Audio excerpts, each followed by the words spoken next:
अस्सलाम वालेकुम वरहमतुल्लाहि वबरकातुहू। कैसे हैं आप लोग? अल्हम्दुलिल्लाह जी, सुम्मा अल्हम्दुलिल्लाह हम लोग भी ठीक हैं। आज अल्हम्दुलिल्लाह यहाँ पे बहुत सर्दी है, लेकिन अच्छा लग रहा है क्योंकि इतनी गर्मी के बाद इवन दिसंबर ख़त्म हो रहा है तो तब भी सर्दी नहीं आ रही है। तो आज काफ़ी खूबसूरत वेदर है अल्हम्दुलिल्लाह। आई होप आप लोग भी सब ठीक-ठाक होंगे। आज इंशाअल्लाह जी हम सूरत कुरैश करेंगे और देखेंगे कि अल्लाह सुब्हाना तआला ने इस सूरा में हमारे लिए क्या अहकामात रखे हैं, हमें क्या नसीहतें की हैं।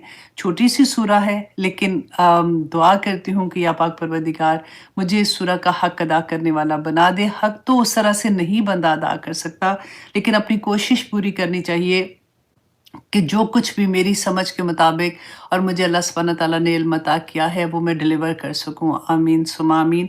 आज की क्लास में जी बहुत लंबी-चौड़ी अगेन हिस्ट्री होगी। वो लोग जिनको हिस्ट्री से मोहब्बत है, मुझे वन ऑफ द सब्जेक्ट जो आप कह सकते हैं कुरान पाक के बारे में, कि मुझे बहुत शौक है हिस्ट्री का, तो इसलिए मैं बहुत डिफरेंट बुक्स पढ़ती हूँ उसके बारे में कि रसूल अल्लाह सल्लल्लाहु अलैहि वसल्लम के जद्द अमजद कौन थे, कैसे इब्राहीम अलैहिस्सलाम ने जब दुआ की थी तो वो दुआ कबूल हुई, तो रसूल अल्लाह सल्लल्लाहु अलैहि वसल्लम इतने साल के बाद जब आए थे तो फिर क्या हुआ, इन बिटवीन क्या हुआ था। और वो सारा कुछ जानने के लिए जब पढ़ती हूँ तो वो डिफरेंट, आपको ये आज की हिस्ट्री में एक जगह के नोट्स नहीं मिलेंगे। डिफरेंट बुक्स से मैंने ये नोट्स लिए हुए हैं, तो इंशाल्लाह इंशाल्लाह आप लोग बहुत एंजॉय करेंगे। मुझे पता है कि आप में से बहुत से लोग हैं वो चलते फिरते भी सुनते हैं। बाज़ लोगों ने किचन में काम कर रहे होते हैं, साथ वो लेक्चर सुन रहे होते हैं। लेकिन बाज़ लोग, ज़्यादातर हमारे स्टूडेंट ऐसे जो सीरियस स्टूडेंट हैं, उनको मैं ये कहूँगी कि अगर आप कर सकते हैं अपनी नोटबुक अपने साथ रखिएगा। आज की क्लास में आपको लिखने के लिए, याद रखने के लिए बहुत कुछ मिलेगा। लेकिन अगर अभी राइट नाउ आप नहीं लिख सकते, फ़िक्र नहीं करें, क्योंकि ये लेक्चर तो रहेगा, तो आप बाद में उसको सुन के अपने नोट्स लिख सकते हैं, ठीक है? तो आप लोगों ने नाम जो मैं बोलूँगी उससे भी परेशान नहीं होना, वो भी इंशाल्लाह आप आराम से सुनते रहेंगे। काफ़ी नाम ऐसे हैं जो आपने रिपीटेडली सुने हुए हैं। तो इसलिए उनसे भी इंशाल्लाह आप लोगों को इतनी मुश्किल नहीं होगी, लेकिन आप लोग एंजॉय ज़रूर करेंगे। तो आइए इंशाल्लाह अपनी क्लास का आगाज़ करते हैं। सबसे पहले तो हदीस से शुरू करते हैं। एक छोटी-सी हदीस है, इट्स अ ब्यूटीफुल रिमाइंडर। सुनन इब्न माजा की हदीस है कि रसूलुल्लाह सल्लल्लाहु अलैहि वसल्लम ने क्या फरमाया था। उससे पहले हम लोग ये जान लें कि आप लोग सारे ज़रा अपना थॉट प्रोसेस जगाइए और सोचिए कि हम जब किसी के बारे में ये सोचते हैं कि सबसे बेहतर इंसान या फिर कामयाब इंसान या अक्लमंद इंसान, ये 3 चीज़ें अपने ज़हन में रखिए और आप ज़रा अपने आप से क्वेश्चन करें कि आप किसको समझते हैं। और आप अपने अराउंड, अपने घर में, अपने ख़ानदान में, अपने नेबर, अब तो मीडिया इतना हर एक के हाथ में है, पूरी दुनिया में आप जिनको भी समझते हैं कि बहुत अक्लमंद या बहुत समझदार या बहुत कामयाब लोग हैं, तो वो कौन लोग हैं? राइट? ज़रा सोचिए। वो नाम अब 1 सेकंड में ज़हन में आ जाता है ना। अच्छा, हमारे ज़हन में उनकी कामयाबी का जो रीज़न आता है ना, कि हम देखते हैं उनको, कैसे हम देखते हैं कि दुनिया में कौन कामयाब कैसे था, कौन कितना बड़ा बिज़नेसमैन था, या फैमिली में अगर कोई होता है ना कि देखो जी उसने इतनी बड़ी इन्वेस्टमेंट थी, मतलब इतनी अच्छी जगह पे इन्वेस्टमेंट की कि उनके तो घर के हालात ही बदल गए, तो बड़े समझदार लोग हैं, हम यही समझते हैं ना। और पंजाबी की कहावत भी है, कहते हैं कि जिन्ना दे घर दाने उन्हां दे कमले भी सियाने। तो पता है क्या, जिनको नहीं पंजाबी समझ आती मैं बताती हूँ, कहते हैं कि जिनके घर दानी मीन्स कि रिस्क है, मतलब खाता पीता घराना होता है जो, तो उनके जो कमले होते हैं ना, कमले होते हैं बेवकूफ पागल, इस सब मतलब बेवकूफ लोग, आसानी से आप समझ जाएंगे। तो वो भी कमले भी सियाने, मतलब वो भी समझदार लगते हैं, उनको भी लोग उसी तरह से मतलब इज्जत करते हैं। तो असल में दुनिया में लोगों का जो क्राइटेरिया है ना मेजर करने का, वो पैसा हो गया हुआ है कि दौलत है, मतलब ज़्यादा अमीर लोग हैं तो अच्छा वो समझदार है और वो अक्लमंद है। अब हम ये देखते हैं कि रसूलुल्लाह सल्लल्लाहु अलैहि वसल्लम ने किसको अक्लमंद कहा और किसको बेहतरीन शख्स कहा। अल्लाह सुब्हानहू व तआला हमें सबको उसमें शामिल करे, आमीन सुम्मा आमीन। हज़रत अब्दुल्लाह बिन उमर रदियल्लाहु अन्हु फरमाते हैं कि एक दिन मैं रसूलुल्लाह सल्लल्लाहु अलैहि वसल्लम के साथ था, तो एक अंसारी सहाबी आते हैं, तो आके रसूलुल्लाह सल्लल्लाहु अलैहि वसल्लम से पूछते हैं कि या रसूलल्लाह, मोमिनीन में से, आप देखिए उनका सवाल कितना प्यारा था, उन्होंने ये नहीं पूछा कि लोगों में से, कि मतलब जो मोमिन है ना, जो ईमान का वो लेवल जो मोमिन कहलाने वाला हो, उसमें सबसे बेहतर कौन है? تو رسول اللہ صلی اللہ علیہ وسلم نے فرمایا کہ جس کا اخلاق سب سے بہتر ہوگا، جس کا اخلاق، جس کی زبان سے دوسرے محفوظ رہیں گے، جس کی آنکھ سے دوسرے محفوظ رہیں گے، جس کی قربت، جس کا بیٹھنا ان کے ساتھ ایسے ہو کہ وہ خوشبو کی طرح، وہ جب چلا بھی جائے بندہ تو اس کی خوشبو اس جگہ پہ رہے، وہ ایسا بندہ جس کا اخلاق اچھا ہوگا، وہ بہترین انسان ہے۔ اچھا، پھر انہوں نے کویسچن پوچھا کہ اچھا یا رسول اللہ مجھے یہ بتائیے کہ مومنین میں سے سب سے زیادہ عقل مند کون شخص ہوگا؟ تو رسول اللہ صلی اللہ علیہ وسلم نے فرمایا کہ وہ شخص جو اپنی موت کو سب سے زیادہ یاد کرتا ہے، اور وہ شخص جو اپنی موت کے بعد کی زندگی کے لیے بہت اچھی تیاری کرتا ہے، وہ سب سے زیادہ عقل مند ہے۔ تو اللہ سبحانہ تعالیٰ ہمیں توفیق عطا کریں کہ ہم اپنی موت کو بھی یاد رکھیں، اور موت کی بعد کی زندگی میں بھی اللہ سبحانہ تعالیٰ ہمیں توفیق عطا کرے کہ ہم اس کی بھی تیاری کریں۔ رسول اللہ نے بہت پیاری دعا سکھائی تھی، اللہم اغفر لنا قبل الموت، اللہم اغفر لنا قبل الموت، کہ یا اللہ ہمیں موت سے پہلے ہی معاف کر دینا،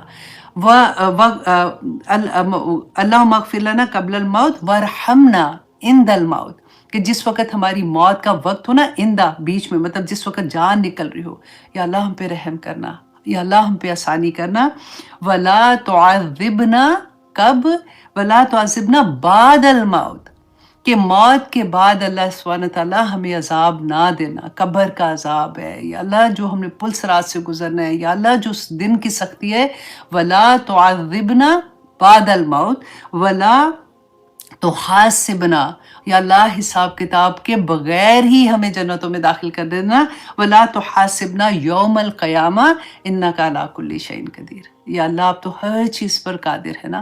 دنیا میں عمل کرنے کے لیے اللہ سبحانہ تعالیٰ سے دعا مانگنی چاہیے کہ یا پاک پروردگار آج ہمیں یہ توفیق عطا کر دے کہ تجھے راضی کرنے والے کام کر لیں، تاکہ آخرت کی زندگی میں اللہ سبحانہ تعالیٰ ہمیں جنتیں مل جائے۔ چھوٹی سی دعا ہے، جب بھی آپ یاد کرتے ہیں، کیونکہ میں نے جب یاد کی تھی نا تو یہ کیونکہ آتا ہے جیسے کہ قبل الموت، بعد الموت، عند الموت، یوم القیامہ، تو وہ ذہن میں رکھ کے نا کہ اچھا پہلے میں نے قبل الموت کا کرنا ہے، پھر عند الموت کا کرنا ہے، پھر بعد الموت کا کرنا ہے، پھر یوم القیامہ کا کرنا ہے، تو آپ کو آسانی سے یاد ہو جائے گی انشاءاللہ۔ تو یہ اپنی دعا، اپنی جو بھی آپ دعائیں کرتے ہیں ان میں شامل کر لیں، بلکہ اپنی اتحیات میں بھی پڑھا کریں، اپنی سجدوں میں بھی یہ دعا مانگا کریں، کیونکہ بڑی کمپلیٹ دعا ہے یہ۔ تو آئیے جناب، اب ہم آتے ہیں اپنی سورۃ قریش کی طرف۔ سورۃ قریش جو ہے یہ مکی دور کی سورہ ہے، صرف 4 آیات ہیں اور اس میں 1 رکوع ہے۔ اب سب سے پہلے تو ہم دیکھیں گے کہ قریش کے بارے میں، کہ رسول اللہ صلی اللہ علیہ وسلم کا، کیونکہ ہم نے بچپن سے سنا ہوا ہے نا کہ رسول اللہ صلی اللہ علیہ وسلم قریش کے قبیلے سے تھے، تو ہم اس نام سے فیملیئر ہیں۔ اب یہاں پہ آپ یہ دیکھیں گے کہ رسول اللہ صلی اللہ علیہ وسلم نے فرمایا کہ قریش کو اللہ سبحانہ تعالیٰ نے 7 چیزوں کی وجہ سے اتنی فضیلت عطا کی تھی، اور ان میں سے رسول اللہ صلی اللہ علیہ وسلم نے فرمایا کہ نمبر 1 یہ کہ رسول اللہ خود قریش قبیلے میں سے تھے، کہ میں قریش میں سے ہوں۔ نمبر 2 کہ نبوت جو ہے وہ قریش کے قبیلے میں آئی۔ نمبر 3 یہ کہ قرآن میں صرف قریش قبیلے کا ذکر ہے، جو اس کی اہمیت بتاتا ہے۔ اس کے علاوہ رسول اللہ نے فرمایا کہ قریش کے قبیلے کو اللہ سبحانہ تعالیٰ نے حاجیوں کو جو پانی پلانے کی ذمہ داری تھی نا وہ عطا کی تھی، تو اس لیے بھی ان کی اہمیت تھی۔ نمبر 5 یہ کہ کعبہ کے متولی جو تھے وہ اللہ سبحانہ تعالیٰ نے قریش کو بنایا۔ آج ہم یہ دیکھیں گے کہ کعبہ کے متولی قریش کس دور میں بنے تھے، اور اس سے پہلے کعبہ کے متولی کون ہوتے تھے، اور کیسے کعبہ کی حفاظت کی جاتی تھی، اور شروع سے، کیونکہ کعبہ کا تو ہم نے پڑھا نا کہ جب سب سے پہلے فرشتوں نے بنایا، جب سے دنیا بنی ہے تب سے اللہ سبحانہ تعالیٰ نے بیت اللہ کو رکھا ہوا ہے، تو اس کی حفاظت کیسے ہوتی رہی۔ تو آج کا ٹاپک بہت انٹرسٹنگ ہوگا انشاءاللہ۔ نمبر 6 کی قریش کو اللہ سبحانہ تعالیٰ نے ابرہہ کی فوج سے کامیابی عطا کی تھی، اور نمبر 7 یہ کہ رسول اللہ صلی اللہ علیہ وسلم نے جب پیغام دیا تھا، وحی کا پہلا پیغام دیا تھا، تو جو اکثر لوگ تھے وہ قریش کے قبیلے میں سے تھے، اور ان کی عبادات ایسی تھی جو آج تک کسی کی ویسی عبادت نہیں تھی۔ تو یہ 7 ریزن تھی۔ پھر جامع ترمذی کی حدیث ہے کہ رسول اللہ صلی اللہ علیہ وسلم نے فرمایا کہ یقیناً اللہ سبحانہ تعالیٰ نے ابراہیم کی اولاد میں سے اسماعیل علیہ السلام کو چنا۔ اس حدیث میں آپ یہ دیکھیں گے کہ اللہ سبحانہ تعالیٰ لوگوں کو چنتے ہیں۔ جتنی اب دیکھیں پوری کائنات، دنیا اب کتنی بڑی ہے، ہم اپنی دور کو دیکھ لیں نا، جب ہماری زندگی ہے تو ہم تو وہ والا اپنا دور دیکھیں گے۔ आप देखें कि उस दौर में इतनी बड़ी दुनिया में अल्लाह सुब्हानहू तआला ने आपको भी चुना है, मुझे भी चुना है। हम मुसलमान हैं, अल्हम्दुलिल्लाह कलमा गो हैं, हम अपनी मर्ज़ी से मुसलमान घर में तो पैदा नहीं हुए ना। तो अल्लाह सुब्हानहू तआला ऐसे ही लोगों को चुनते हैं। जब अल्लाह सुब्हानहू तआला देखिए इतनी बड़ी नेमत अल्लाह सुब्हानहू तआला की कि अल्लाह ने हमें दीन की नेमत अता कर दी। रसूलुल्लाह सल्लल्लाहु अलैहि वसल्लम की इत्तिबा, अभी देखिए हम लोग कोशिश कर रहे हैं ना कि हम ऐसा सीखें, हम इल्म हासिल करें और फिर हम ऐसा काम करें कि अल्लाह सुब्हानहू तआला राज़ी हो जाए। हम रसूलुल्लाह सल्लल्लाहु अलैहि वसल्लम ने जो तरीका बताया उस पे अमल करने की कोशिश कर रहे हैं। तो इतनी बड़ी अल्लाह सुब्हानहू तआला की रहमत है हम पे। जितनी बड़ी अल्लाह की रहमतें होती हैं, उतनी बड़ी ज़िम्मेदारियाँ भी इंसान के ऊपर ज़्यादा होती हैं। आज इंशाअल्लाह हम ये सीखेंगे। और रसूल अल्लाह ने फरमाया कि यकीनन अल्लाह सुब्हानहू तआला ने इब्राहीम की औलाद में से इस्माईल अलैहिस्सलाम को चुना और फिर इस्माईल की औलाद में से बनु कनाना। अब ये नाम थोड़े-थोड़े आप अपने कान में सुन के याद रखिएगा। बनु कनाना को चुना और बनु कनाना में से कुरैश को चुना और कुरैश के कबाइल में से बनु हाशिम को चुना और बनु हाशिम में से फिर उन्होंने फरमाया कि अल्लाह सुब्हानहू तआला ने मुझे चुना, अल्हम्दुलिल्लाह। तो अब आज हम यहाँ पे देखेंगे कि इब्राहीम अलैहिस्सलाम की हिस्ट्री वहाँ से स्टार्ट करेंगे, जैसे कि मैंने अपनी छोटा सा एक आपको वॉइस नोट भी छोड़ा था कि वहाँ से लेके हम रसूलुल्लाह सल्लल्लाहु अलैहि वसल्लम की हिस्ट्री तक देखेंगे, क्योंकि अब लास्ट सूरा में मैंने आप लोगों को काफ़ी हिस्ट्री सुनाई है। आज उसका एक डिफरेंट एंगल हम देखेंगे, ठीक है?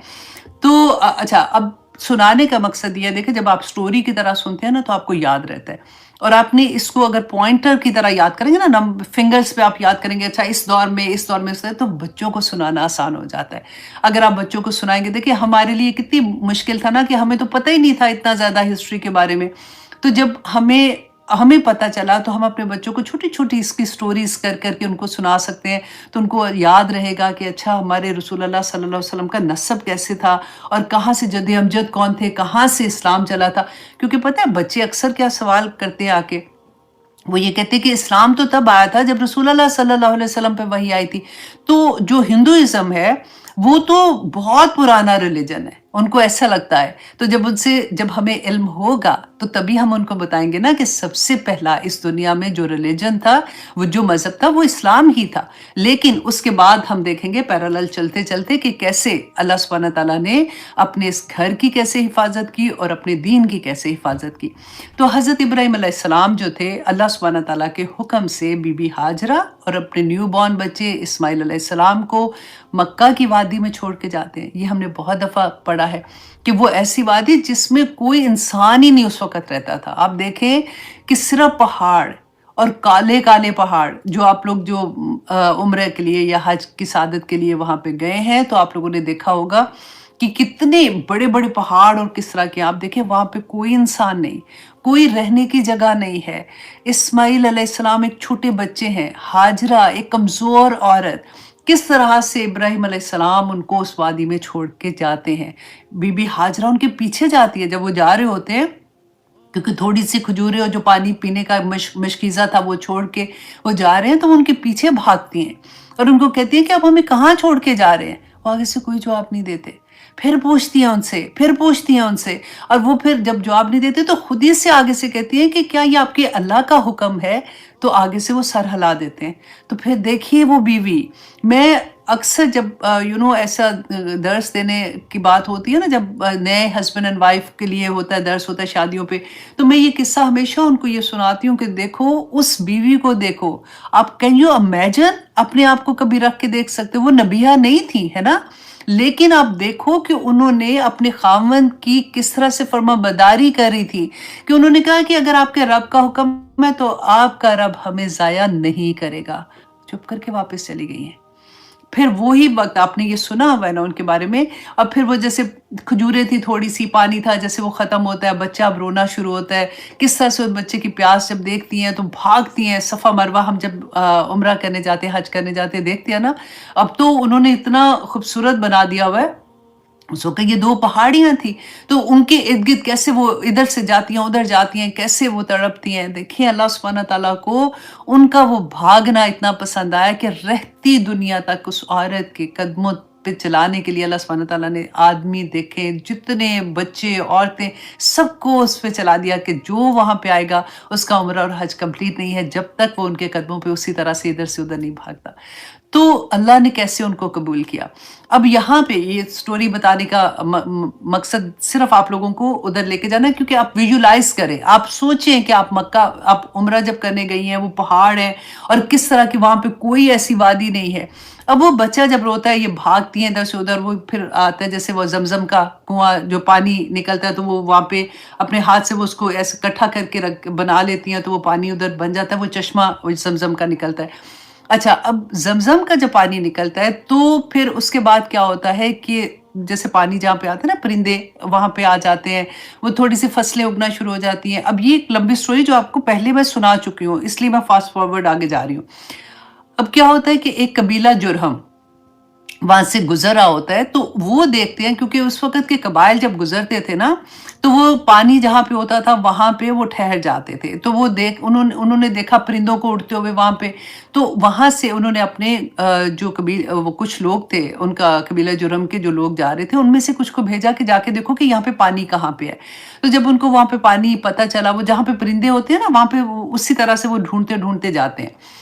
उन्होंने जब वहाँ पे देखा, आके बताया, तो वो कबीला जुरहम जो है वो ज़मज़म का, जहाँ पे आप देखिए ज़मज़म कहाँ पे है, आपको पता है ना, आप देखिए उधर, फिर आप प्लेसमेंट आप करें कि वहाँ पे वो लोग आके रुके।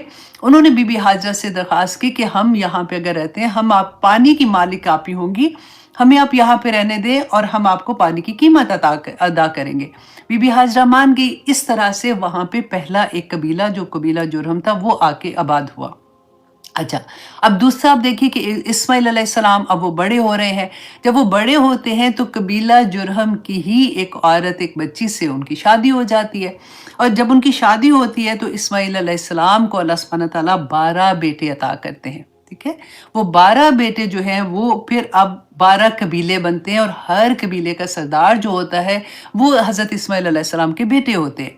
अच्छा, अब इस्माइल अलैहिस्सलाम की को अल्लाह सुब्हानहू तआला ने फिर खाना काबा का मतवल्ली बनाया था, वो उसकी हिफाज़त करते थे, उसकी देखभाल करते थे। अब हज तो उस ज़माने से शुरू हो गया था, लोग आते थे, तवाफ़ करते थे खाना काबा का, उनके लिए वो मुक़द्दस जगह थी, तो वो उस खाना काबा की हिफाज़त करते थे।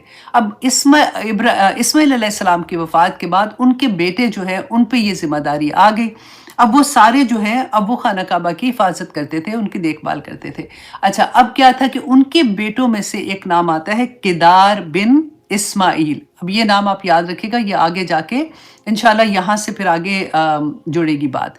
तो किदार बिन इस्माइल जो थे ना, ये ख़ास तौर पे उनके बेटों में से एक कबीला किदार बिन इस्माइल का था ना, इनके ज़िम्मे फिर आखिर में खाना काबा की हिफाज़त करना, उसकी सफाई का इंतज़ाम करना, जो हाजी आते थे, जो तवाफ़ के लिए आते थे, उनका ख़्याल रखना, ये सारा उनके ज़िम्मे आ गया था।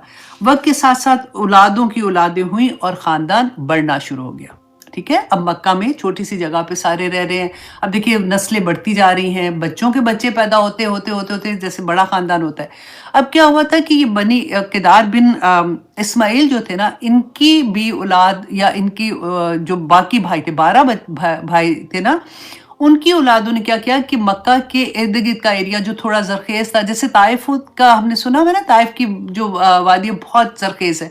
इस तरह से उन लोगों ने मक्का से माइग्रेट किया और इर्द-गिर्द का जो इलाका थोड़ा सरसब्ज़ था, वहाँ पे जाके वो रहना शुरू हो गए। अच्छा, अब ये जब वहाँ पे रह रहे थे, तो अब मक्का में क्या हुआ? आहिस्ता-आहिस्ता क्या हुआ था कि मक्का में बनी इस्माइल जो थे ना, वो तो उनमें से काफ़ी लोग माइग्रेट हो गए, इर्द-गिर्द के एरिया में, बहुत दूर नहीं थे। लेकिन वहाँ पे कबीला जुरहम के लोग जो थे ना, वो भी बढ़े थे, उसी तरह उनकी नस्लें बढ़ी थी, तो ये ज़्यादा हो गए। फिर आहिस्ता-आहिस्ता क्या हुआ कि कबीला जुरहम ने जो खाना काबा के मतवल्ली है ना, वो कबीला जुरहम के लोग बन गए। अब अल्लाह सुब्हानहू तआला का करना भी आगे देखिएगा कैसे आता है। अब काफ़ी अरसा तक बनु जुरहम काबा के मतवल्ली हुए। शुरू में तो इन्होंने बहुत खाना काबा की हिफाज़त की, बहुत अच्छे से उसको सँभाला। लेकिन वक़्त गुज़रने के साथ-साथ जब दूसरी नस्लें आगे आईं, तो उनमें एक कमज़ोरी बढ़ना शुरू हो गई। तो बनु जुरहम की तरफ से बैतुल्लाह की देखभाल में जब कमज़ोरी आना शुरू हुई, तो बैतुल्लाह, जिसे इब्राहीम और इस्माइल ने तौहीद का मरकज़ बनाया था, बनु जुरहम ने अपने मकासद के लिए इस्तेमाल करना शुरू कर दिया। जैसे کہ جو صدقہ آتا تھا نا، جیسے جو لوگ آتے تھے وہ صدقے کے پیسے وہاں پہ دیتے تھے، تو صدقے کے جو پیسے آتے تھے وہ انہوں نے جمع کرنے شروع کر دیے، انسٹیڈ آف کہ وہ جو پیسے آتے تھے وہ حاجیوں پہ لگاتے، ان کے کھانے پہ یا ان کے پانی پلانے پہ، اس طرح سی چیزوں پہ لگاتے، انہوں نے وہ پیسے جمع کرنے شروع کر دیے۔ اچھا، اب کیا ہوتا کہ خدمت کا جذبہ ختم ہونا شروع کر دیا، تو انہوں نے جو حاجی آتے تھے نا ان سے وہ ٹیکس وصول کرنا شروع کر دیا تاکہ ہمارے زیادہ سے زیادہ پیسے بنے۔ اچھا، بنو جرم نے جب اپنی ذمہ داری کو چھوڑا تو یہ دیکھتے ہوئے ارد گرد کے قبائل، ظاہر ہے کہ خانہ کعبہ تو سب کے لیے احترام والی جگہ تھا، تو ان میں سے دو قبیلے جو غیر اسماعیل تھے، ٹھیک ہے، دو قبیلے جو غیر اسماعیل، ابھی اسماعیل علیہ السلام کے جو قدار بن اسماعیل تھے نا، ان کی بات نہیں ہو رہی ہے، وہ بھی ادھر تھے مکہ میں، زیادہ تر لوگ جا چکے تھے ارد گرد کے ایریا میں۔ اب یہ قبیلہ جرم کے لوگ وہاں پہ کر رہے تھے، اور وہ آہستہ آہستہ خانہ کعبہ انہوں نے استعمال کرنا شروع کر دیا، پیسے جمع کرنے شروع کر دیے۔ اچھا جی، اب کیا ہوا تھا کہ دو اور قبیلے تھے جو غیر اسماعیل تھے، بنو بکر اور بنو خزاعہ۔ بنو خزاعہ اور بنو بکر جو تھے، انہیں یہ لگا کہ یہ کیا بات ہوئی، کیونکہ ان کے لیے تو بڑی جیسے آج آپ دیکھ لیجئے کہ کوئی غلط کام ہوتا ہے تو باقی لوگوں کو اچھا نہیں لگتا، پھر کوئی نہ کوئی اٹھتا ہے، وہ پھر اس غلط چیز کے لیے بات کرتا ہے۔ تو اسی طرح سے ان دو قبیلوں نے مل کے پلان کیا کہ قبیلہ جرہم جو ہے نا ان کو یہاں سے ہٹایا جائے، اور اس کی جو خانہ کعبہ کی حفاظت کی ذمہ داری ہے وہ اللہ سبحانہ تعالیٰ نے سوال پوچھنا ہے اس کے بارے میں، تو ہم دیکھتے ہیں کہ اس کو ہم اپنے ذمہ لے لیتے ہیں۔ تو اب کیا ہوا تھا کہ جب کبھی بنو بکر اور بنو خزاعہ نے یہ کرنا شروع کیا، تو ان کی آپس میں انہوں نے جب ان کو سمجھانا شروع کیا، ان کو منع کیا کہ تم ایسے نہ کرو، اور ان کے اندر پھر کشمکش ہونی شروع ہو گئی، اور آخر میں کیا ہوا کہ ان میں جنگ ہوئی۔ اور جنگ جب ہوئی ہے دونوں بنو بکر اور بنو خزاعہ، کیونکہ یہ تعداد میں بھی زیادہ تھے، اور وہ بنو جو آ کے رکے تھے وہاں پہ، بنو کون سے تھے، قبیلہ جرہم، ٹھیک ہے، ان سے جب ان کی جنگ ہوئی تو قبیلہ جرہم والے ہار گئے۔ جب ان کو شکست ہوئی تو انہوں نے کیا کیا کہ جب وہ مکہ سے جا رہے تھے نا، تو انہوں نے زمزم کے کنویں کو، جو کچھ سامان تو اپنا ساتھ لے کے نکل رہے تھے کیونکہ شکست ہوئی تھی، بھاگ رہے تھے وہاں سے، تو اپنی تلواریں اور ایسی چیزیں نا انہوں نے زمزم کے کنویں میں ڈال کے اپنا سامان بھی ڈالا، اور اس کو اوپر سے بالکل ایسے کر دیا کہ وہ پتہ ہی نہیں چل رہا تھا کہ یہاں پہ کنواں ہے، اس کو بھر دیا جیسے سامان سے۔ اب وہ جب بنو بکر و خزاعہ جو ہے وہ مکہ میں آتے ہیں تو ان کو پتہ ہی نہیں چلتا کہ کنواں کہاں پہ ہے، آب زمزم کا، تو آب زمزم کا کنواں بند ہو گیا۔ اب یہاں پہ دیکھیے کہ آب زمزم کا کنواں اس ٹائم پہ بند ہوا تھا، اور پھر کب کھلا تھا اب یہ بھی ہم دیکھیں گے۔ اچھا جی، اب کیا تھا کہ اب کعبہ کی حفاظت بنو بکر اور خزاعہ کے پاس آ گئی۔ ان میں جو بنو بکر تھا نا، یہ خانہ بدوش قبیلہ تھا، کبھی کہیں ہوتا تھا، تو اس کی وجہ سے پوری ذمہ داری جو ہے وہ بنو خزاعہ کے ہاتھ میں آ گئی۔ اچھا، اب بنو خزاعہ آہستہ آہستہ نئی نسلیں آتی گئی، شروع میں تو اس نے بہت اچھے سے حفاظت کی، دیکھ بھال کی۔ آج بھی آپ دیکھیں کبھی کبھی ایسا ہوتا ہے نا کہ ہم دیکھتے ہیں ہائے خانہ کعبہ میں اب یہ چینجز آ گئی ہیں، اب یہ رول بن گیا ہے، اب یہ کرائے اتنے مہنگے کر دیا، اب حج اتنا مہنگا ہو گیا۔ اب اسی چیز کو اب دیکھیے گا کہ شروع سے اب جو ہسٹری آ رہی ہے تو کیا کیا ہوتا ہے۔ اچھا جی، اب بنو خزاعہ کے ذمہ بیت اللہ کی ساری ذمہ داری آ گئی۔ اب کیا ہوا کہ شروع میں بنو خزاعہ نے تو بڑی ذمہ داری کا احساس دیا، پھر آہستہ آہستہ نسلیں آئیں تو انہوں نے وہی کام کیا جو بنو جرہم نے کیا، انہوں نے بھی ٹیکس لینا شروع کر دیا، کعبہ کو اپنے مقصد کے لیے استعمال کیا۔ بنو خزاعہ کا ایک آدمی جو تھا وہ شام کی طرف جاتا ہے، اور وہاں پہ عمالقہ قوم پتہ ہے کون سی تھی، جس کو جالوت کی قوم کا ہم نے جو قصہ پڑھا ہوا ہے، تو یہ عمالقہ کے جو ہوتے تھے نا بادشاہ ہوتے تھے، ان کا لقب فرعون ہوتا تھا۔ تو ادھر گیا، شام میں گیا، کون تھا، خزاعہ کا ایک شخص، جو کہ دیکھیں خزاعہ کے پاس اب کیا خانہ کعبہ کے متولی ہیں، اس کی حفاظت کر رہے ہیں۔ اب ایک قسم کے یہ دینی لوگ ہیں، جیسے آج کل ہم کہہ سکتے ہیں نا کہ خانہ کعبہ کے متولی تو دینی لوگ ہیں، مطلب لوگ ان کو دین کے لحاظ سے جانتے تھے۔ ان میں سے ایک شخص جاتا ہے عمالقہ، اور وہاں سے وہ ایک بت لے کے آتا ہے جس کا نام تھا حبل۔ ہم نے جنگ احد میں بھی اس کے بارے میں ہم نے پڑھا تھا۔ अच्छा, वो बुत लेके आता है और वो कमबख्त क्या करता है कि वो खाना काबा के साथ ही उसको नस्ब कर देता है, क्योंकि वही मतवल्ली थे, उसको किसने रोकना था। लोगों ने उस वक़्त एतराज़ भी किया, लेकिन काफ़ी लोग ऐसे थे जो फिर चुप हो गए, क्योंकि यही सारा इंतज़ाम सँभालते थे। अच्छा, उसने क्या किया कि शुरू में तो उसने ये कहा कि ये बुत जो है उसको बरकत लेने के लिए कि उसकी तारीफ़ें करना शुरू की, लेकिन देखिए नस्लें आगे चलती गई ना, जैसे उससे अगली नस्ल आई, तो उन्होंने क्या किया कि वो बरकत हासिल करने के लिए फिर उन उसी बुत से फिर उन्होंने दुआएँ करनी शुरू कर दी। अब क्योंकि वो सामने उनकी आँख में नज़र आ रहा था, उनको ये था पिछली नस्ल, जैसे अल्लाह सुब्हानहू व तआला कुरान पाक में बार-बार कहते हैं ना, तुम्हारे आबा-ओ-अजदाद ऐसे करते थे तो तुम्हें क्या समझ नहीं आती है, उनके पीछे ना लगो। तो यही हुआ। अब हिस्ट्री यहाँ से आप लोगों ने पकड़नी है हिस्ट्री को, कि खाना काबा में बुत कैसे आए थे, क्योंकि पहले तो तौहीद का मरकज़ था। लोग अक्सर पूछते हैं कि अच्छा, मुशरिकीन मक्का थे तो फिर रसूलुल्लाह सल्लल्लाहु अलैहि वसल्लम जब आए थे तो ये तो मुसलमान थे, क्योंकि इस्माईल अलैहिस्सलाम की औलाद में से थे ना, तो फिर ये कैसे मुशरिकीन बन गए। तो ये अब आपने इस तरह से इसको याद रखना है। अब क्या था कि आहिस्ता-आहिस्ता जो अगली नस्ल आई ना, उन्होंने इन्हीं इस बुत से फिर उसको उसकी जो कहते हैं ना कि बरकत लेना शुरू कर दी। देखिए आज भी हम अपने इर्द-गिर्द यही चीज़ देखते हैं कि जिस चीज़ से अल्लाह सुब्हानहू व तआला ने कुरान पाक में जो इतने वाज़ेह अल्फ़ाज़ में कहा, वइज़ा सालक इबादी अन्नी फ़इन्नी करीब, मैं पुकार तुम्हारी सुनता हूँ, मैं तुम्हारे करीब ही हूँ, मैं तुम्हारी शारक से ज़्यादा करीब हूँ। फिर भी हम लोग जब माँगना शुरू करते हैं तो वसीले ढूँढना शुरू करते हैं ना, उसका, इसका, इसका कर के करते हैं।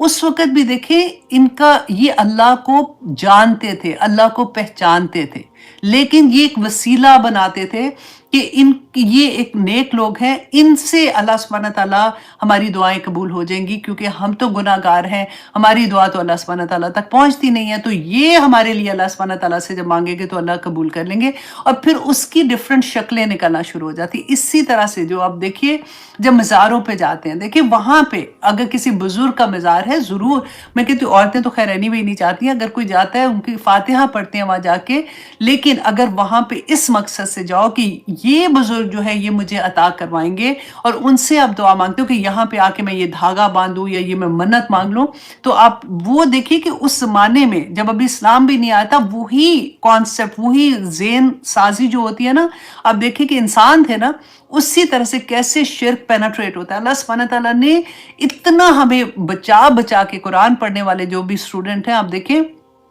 एक-एक चीज़ कुरान में खोल के रखती कि देखो शिर्क जो है ना, ये बुत, उस ज़माने के तो बुत शिर्क बना रहे थे ना, बता रहे थे रसूलुल्लाह सल्लल्लाहु अलैहि वसल्लम ने कि बुतों की पूजा ना करो, ये वो।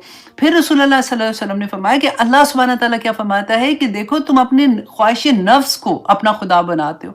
तो किस तरह से रसूलुल्लाह ने बताया कि क़यामत के टाइम पे ऐसा होगा, क़यामत के करीब ऐसा होगा कि लोग लेबल चेंज कर देंगे, हराम का लेबल चेंज करके उसको हलाल बना देंगे। आज आप देख लीजिए हर जगह पे हम अपनी ऐसे फंक्शंस होते हैं जहाँ पे खुलेआम अल्लाह की नाफरमानियाँ होती हैं, तो उनके नाम चेंज कर देते हैं। उन्हीं इनविटेशन के ऊपर हमने बिस्मिल्लाह, औज़ु बिल्लाह, फिर एक जो कुरान की आयत भी लिखी होती है, हमने सारा कुछ किया होता है, और फिर साथ उसके अंदर क्या-क्या हम लोग करते हैं, यही सारा कुछ आपको पता है। जब हम हिस्ट्री भी पढ़ रहे हैं ना, तो ऐसा लगेगा कि आज के दौर की बात हम पढ़ रहे हैं कि अमालका का इलाका वो था जहाँ पे बादशाह का लक़ब मैंने बताया ना फ़िरौन था। अब हबल नामी बुत ले आए। उसके बाद क्या हुआ कि उन्होंने आहिस्ता-आहिस्ता फिर इसी बुत की पूजा करनी शुरू कर दी। पूजा उसी तरह से कि उसी से मन्नतें माँगते थे, और फिर ये पहला बुत वजह बना 360 बुत का, जब रसूलुल्लाह सल्लल्लाहु अलैहि वसल्लम ने खाना काबा में बुत तोड़े थे। अब देखिए 13 साल रसूलुल्लाह मक्का में रहे थे, लेकिन बुत नहीं तोड़े थे उस वक़्त, क्योंकि उस वक़्त अल्लाह सुब्हानहू व तआला का हुक्म ही नहीं था। उस वक़्त इतनी ताकत भी नहीं थी कि इस तरह से रसूलुल्लाह सल्लल्लाहु अलैहि वसल्लम, क्योंकि हज़रत अली भी देखे उधर थे, हज़रत उमर उधर थे, सारे सहाबा तो थे ना, लेकिन वो तादाद में इतने कम थे। अल्लाह सुब्हानहू व तआला ने पहले मुसलमानों को पूरा तैयार किया उसके लिए। आज हम कहते हैं कि अच्छा जी, ये पहले तैयार करें फिर करें, तो हम तो बॉर्न मुसलमान हैं, वो तो उस वक़्त मुसलमान हो रहे थे। वो न्यू बॉर्न इसलिए थे कि अभी इस्लाम को कुछ ही साल हुए थे, राइट? तो अब यहाँ पे हम देखें कि आहिस्ता-आहिस्ता 360 बुत जब आ गए, अब यहाँ पे अब थोड़ा-सा चेंज आप देखेंगे कि हज़रत इस्माइल की औलाद में से हमने किदार बिन इस्माइल का पढ़ा था ना, किदार बिन इस्माइल जो थे वो मक्का में मौजूद थे। तादाद उनकी कम थी, जैसा मैंने आपको बताया कि मक्का के इर्द-गिर्द के एरिया में कुछ लोग उनमें से चले गए थे, अपना ख़ानदान लेके वहाँ पे बसना शुरू हो गए थे। अच्छा, अब अल्लाह सुब्हानहू तआला का प्लान देखिएगा कि रसूलुल्लाह सल्लल्लाहु अलैहि वसल्लम का नसब चलना था, तो फिर अब क्या हुआ कि हज़रत इस्माइल की नस्ल में से एक नाम आगे आता है अदनान। जब हम नसब पढ़ते हैं ना रसूलुल्लाह का, उसमें आप याद रखिए कि अदनान, अदनान का अब क्योंकि इनसे रसूलुल्लाह का क्योंकि नसब चलना था, तो दूसरी सदी में अदनान ही की नस्ल में से कनाना की औलाद में एक नाम जो है वो वाज़े होता है, उसका नाम आता है फ़हर बिन मालिक। फ़हर बिन मालिक जो था वो कनाना जो थे ना उनके ग्रेट ग्रैंडसन थे।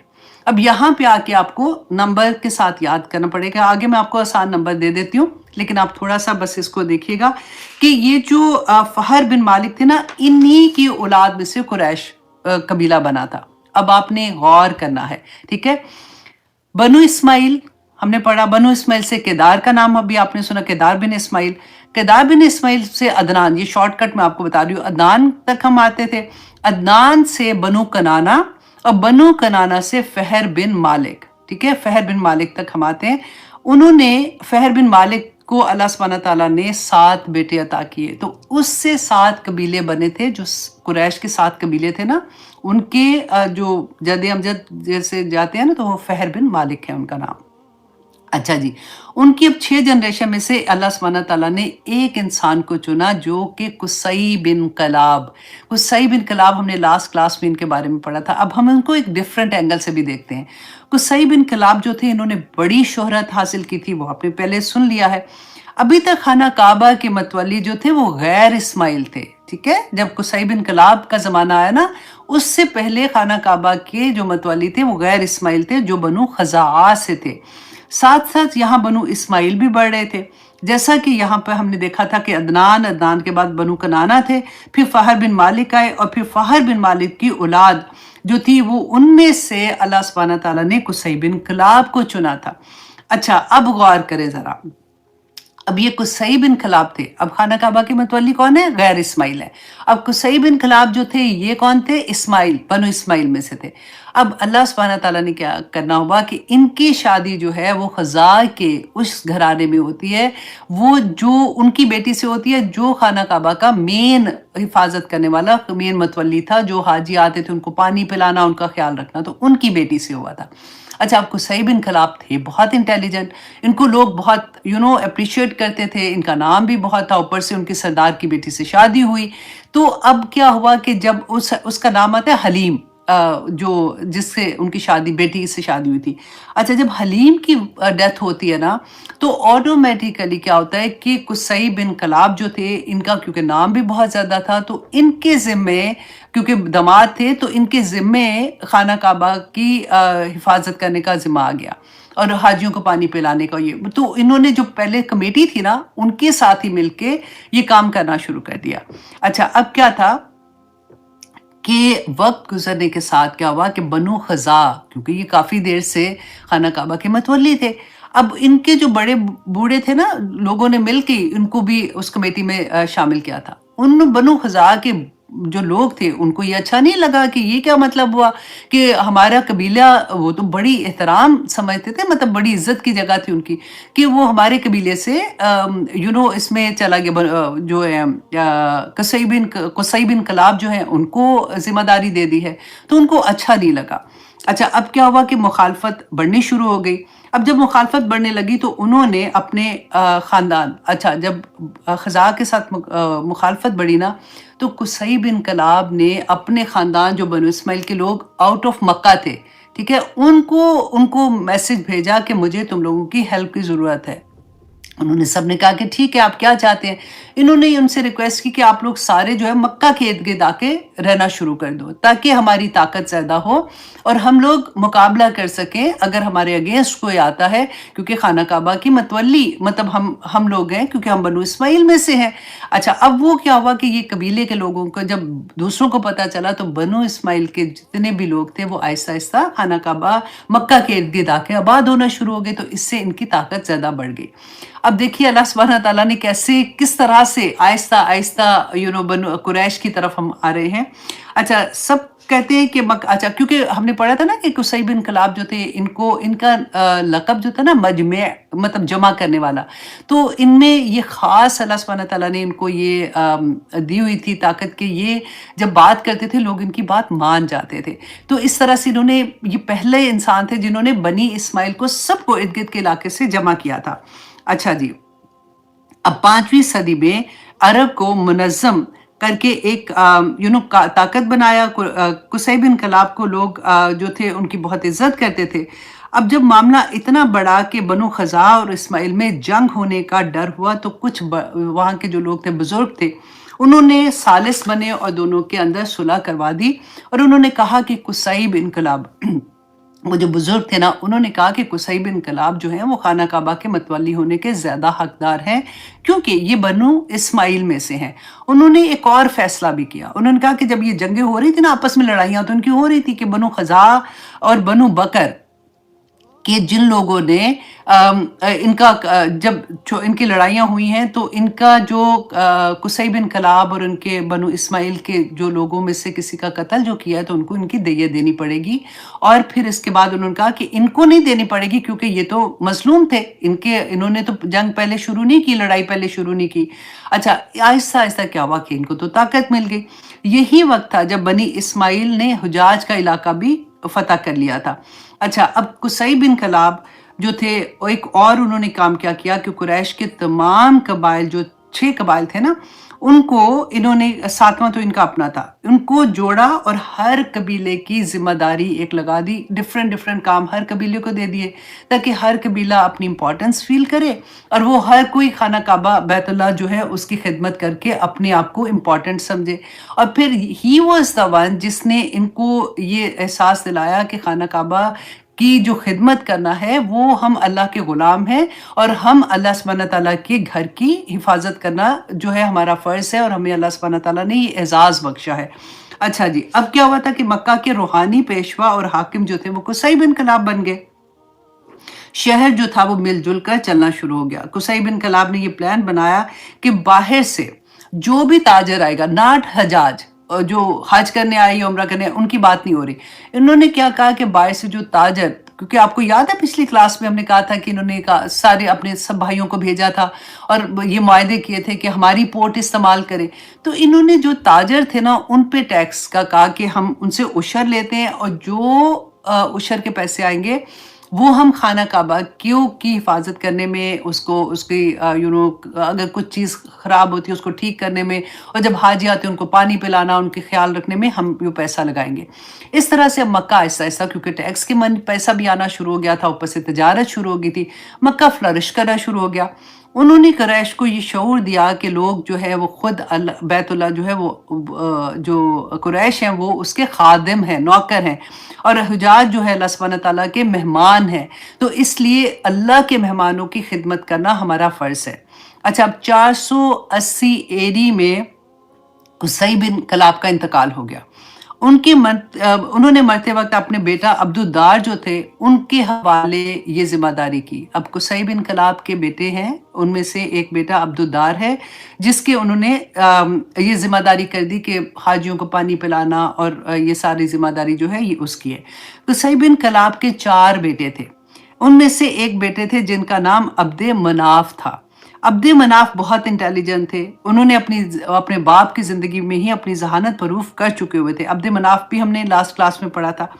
अच्छा, अब क्या हुआ कि हमेशा की तरह एक नस्ल ने तो बहुत अच्छे से किया, खाना काबा की हिफाजत की, फिर आहिस्ता आहिस्ता उनकी औलादें जवान हुई, दूसरी नस्लें आईं, उनमें आपस में झगड़ा होना शुरू हो गया। अब हुआ क्या कि क्योंकि अब्दे मनाफ जो थे ये बहुत इंटेलिजेंट थे, इनको लोग बहुत इज्जत भी करते थे, उन्होंने इनकी जो अब्दे मनाफ के बच्चे थे, आगे नस्लें जो चली, उन्होंने कहा कि हमारे दादा ने फैसला ठीक नहीं किया, जबकि खाना काबा की जो मतवली थे वो हमें होना चाहिए था क्योंकि हम लोग ज़्यादा उसके हकदार हैं। अच्छा, अब्दे मनाफ के बेटों ने कहा कि हमारे दादा का फैसला ठीक नहीं है। अब ये क्या हुआ कि अब ये 7 कबीले जो थे ना ये डिवाइड हो गए। اور ان میں قریب تھا کہ ان میں لڑائی شروع ہو جاتی. یہ 7 قبیلے بنے جو ایک اخلاف کے نام سے تھا. اس کے چلے آپ کو اتنی ضرورت نہیں ہے، میں اتنی ڈیٹیل میں یہاں پہ نہیں جاتی ہوں. اچھا، اب یہ دو حصوں میں ڈیوائیڈ ہو گئے کہ دونوں میں قریب تھا کہ جنگ ہونی شروع ہوتی. تو ان میں یہ فیصلہ کروایا گیا کہ ہمارے دادا جو تھے وہ انہوں نے آپس میں بیٹھے اور اگین وہاں کے جو بڑے بزرگ تھے انہوں نے ان کے اندر صلح صفائی کرانے کی جب کوشش کی تو یہ مان گئے اس بات پہ کہ دیکھیں انہوں نے ان کو یہ احساس جگایا کہ تمہارے دادا جو تھے انہوں نے کس طرح سے بنو اسماعیل کو جمع کیا تھا ایک جگہ پہ، تو آج تم اسی کے لیے لڑ رہے ہو. تو آخر میں انہوں نے کہا کہ ٹھیک ہے، ہمارے جو دادا نے فیصلہ کیا ہم اس کو مانتے ہیں، اور ہم سارے مل جل کر انہوں نے ڈپارٹمنٹ اپنے تقسیم کر دیے کہ ہم سب مل کر خانہ کعبہ کی حفاظت کریں گے، اس کے متولی بنیں گے. اچھا جی، اب سب مل کر رہنے لگے. عبد مناف کے 4 بیٹے. اب عبد مناف کے کتنے بیٹے تھے؟ 4. اب یہاں سے اپنے پھر ہسٹری ذرا غور سے سنیے. نمبر 1 عبد شمس، نمبر 2 نوفل، نمبر 3 ہاشم، اور نمبر 3 مطلب. یہ 4 ان کے بیٹے تھے. مطلب کا بھی آپ ذرا یاد رکھیے گا اور ہاشم کا یاد رکھیے گا. اچھا، عبد مناف کے بعد قبیلے کی لیڈرشپ عبد شمس کو ملی. یہ مالی طور پر کمزور تھے اور ٹریول بڑا کرتے تھے. تو اس وجہ سے ایک تو یہ مالی طور پہ کمزور تھے، دوسرا ٹریول کرتے تھے، تو آٹومیٹیکلی جو کعبہ کے متولی تھے وہ بن گئے ہاشم. اب ہاشم کی بھی ہسٹری ہم نے پہلے پڑھی تھی کہ لوگ ان کو بہت اپریشیٹ کرتے تھے، لوگ ان کی بڑی عزت کرتے تھے، ان کا بڑا نام تھا، بڑے انٹیلیجنٹ تھے. انہوں نے اپنے بھائیوں کو، یاد ہے میں نے بتایا تھا کہ ڈفرینٹ کنٹریز میں بھیجا تھا کہ آپ جا کے بات کرو تجارت کے بارے میں، ان سے جا کے آپ لوگ کہو کہ ہماری پورٹ استعمال کریں، اور اس کی وجہ سے مکہ فلرش کرنا شروع ہو گیا تھا. اب ہاشم جو تھے نا یہ بڑے نرم دل تھے. جب مکہ میں قحط آیا تھا تو انہوں نے کیا کیا تھا، فلسطین سے گندم منگوائی تھی اور وہ پھر روٹیاں بناتے تھے، ایک شوربہ بڑا سا بنا کے شوربے کے اندر وہ ڈبو کے تو وہ پھر لوگوں کو کھلاتے تھے. یہاں تک کہ جب حاجی آتے تھے تو ان کو بھی وہ اسی طرح سے شوربے میں روٹی بھگو کے وہ کھلانے کا ان کا ایک آتا ہے کہ یہ بہت نرم دل کے تھے. اب ہاشم جو تھے یہ ایک بزنس مین بھی تھے، بہت تیز تھے. ان کے دوسرے علاقوں سے بہت اچھے تعلقات بھی تھے، یہ ہم نے پڑھا ہے. اچھا، ان کی کوشش کی وجہ سے قریش کو اللہ سبحانہ تعالیٰ نے بہت عزت بخشی. کیوں؟ کیونکہ ارد گرد آپ دیکھیں مکہ تو چھوٹی سی ایک جگہ تھی، لیکن ارد گرد ان کے سپر پاورز تھی. اس کے باوجود بھی وہ ان کی اتنی عزت کرتے تھے کہ جب ان کے قافلے جاتے تھے سامان لے کر تو کوئی ان کے قافلوں کو لوٹتا نہیں تھا. اس زمانے میں آپ دیکھیے کہ راتوں کو بھی گزرنا ہوتا تھا. قافلے سامان کیا لے کے جاتے تھے؟ آپ سوچئے کہ کوئی جا رہا ہے تو اس کے پاس پیسے ہیں اور سونا ہے اور اس طرح سے لے کے جا رہا ہے، لیکن اس کو کوئی ہاتھ نہیں لگا رہا. جبکہ دوسرے لوگوں کے قافلے لوٹے جاتے تھے، اور قافلے نہ صرف سامان لوٹتے تھے بلکہ جو ان کے ساتھ عورتیں ہوتی تھی، بچے ہوتے تھے، آدمی ہوتے تھے، ان کو بھی وہ لوٹتے تھے اور ان کو وہ بیچتے تھے. انسان اس وقت بکتے تھے، ٹھیک ہے، وہ مال کی طرح ہوتے تھے. آپ کو یاد ہے نا حضرت یوسف علیہ السلام کو کیسے بیچا تھا؟ اسی طرح سے قافلے لوٹا کرتے تھے، اور یہ بہت خوفناک خطرناک بات ہوتی تھی. لیکن اللہ سبحانہ تعالیٰ نے ان کو اتنی عزت دی ہوئی تھی کہ ان کا قافلہ، جو قریش والوں کا قافلہ تھا، اس کو کوئی ہاتھ نہیں لگاتا تھا.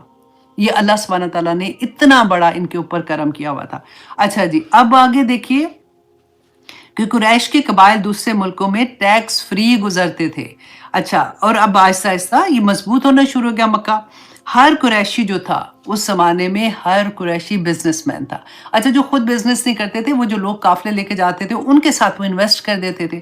اب یہاں پہ آپ دیکھیے کہ اب ہوا کیا کہ عبد مناف کی اولاد میں سے اب نام میں نے آپ کو بتائے تھے نا، ہاشم تھے اور عبد شمس تھے، مطلب تھے اور نوفل تھے.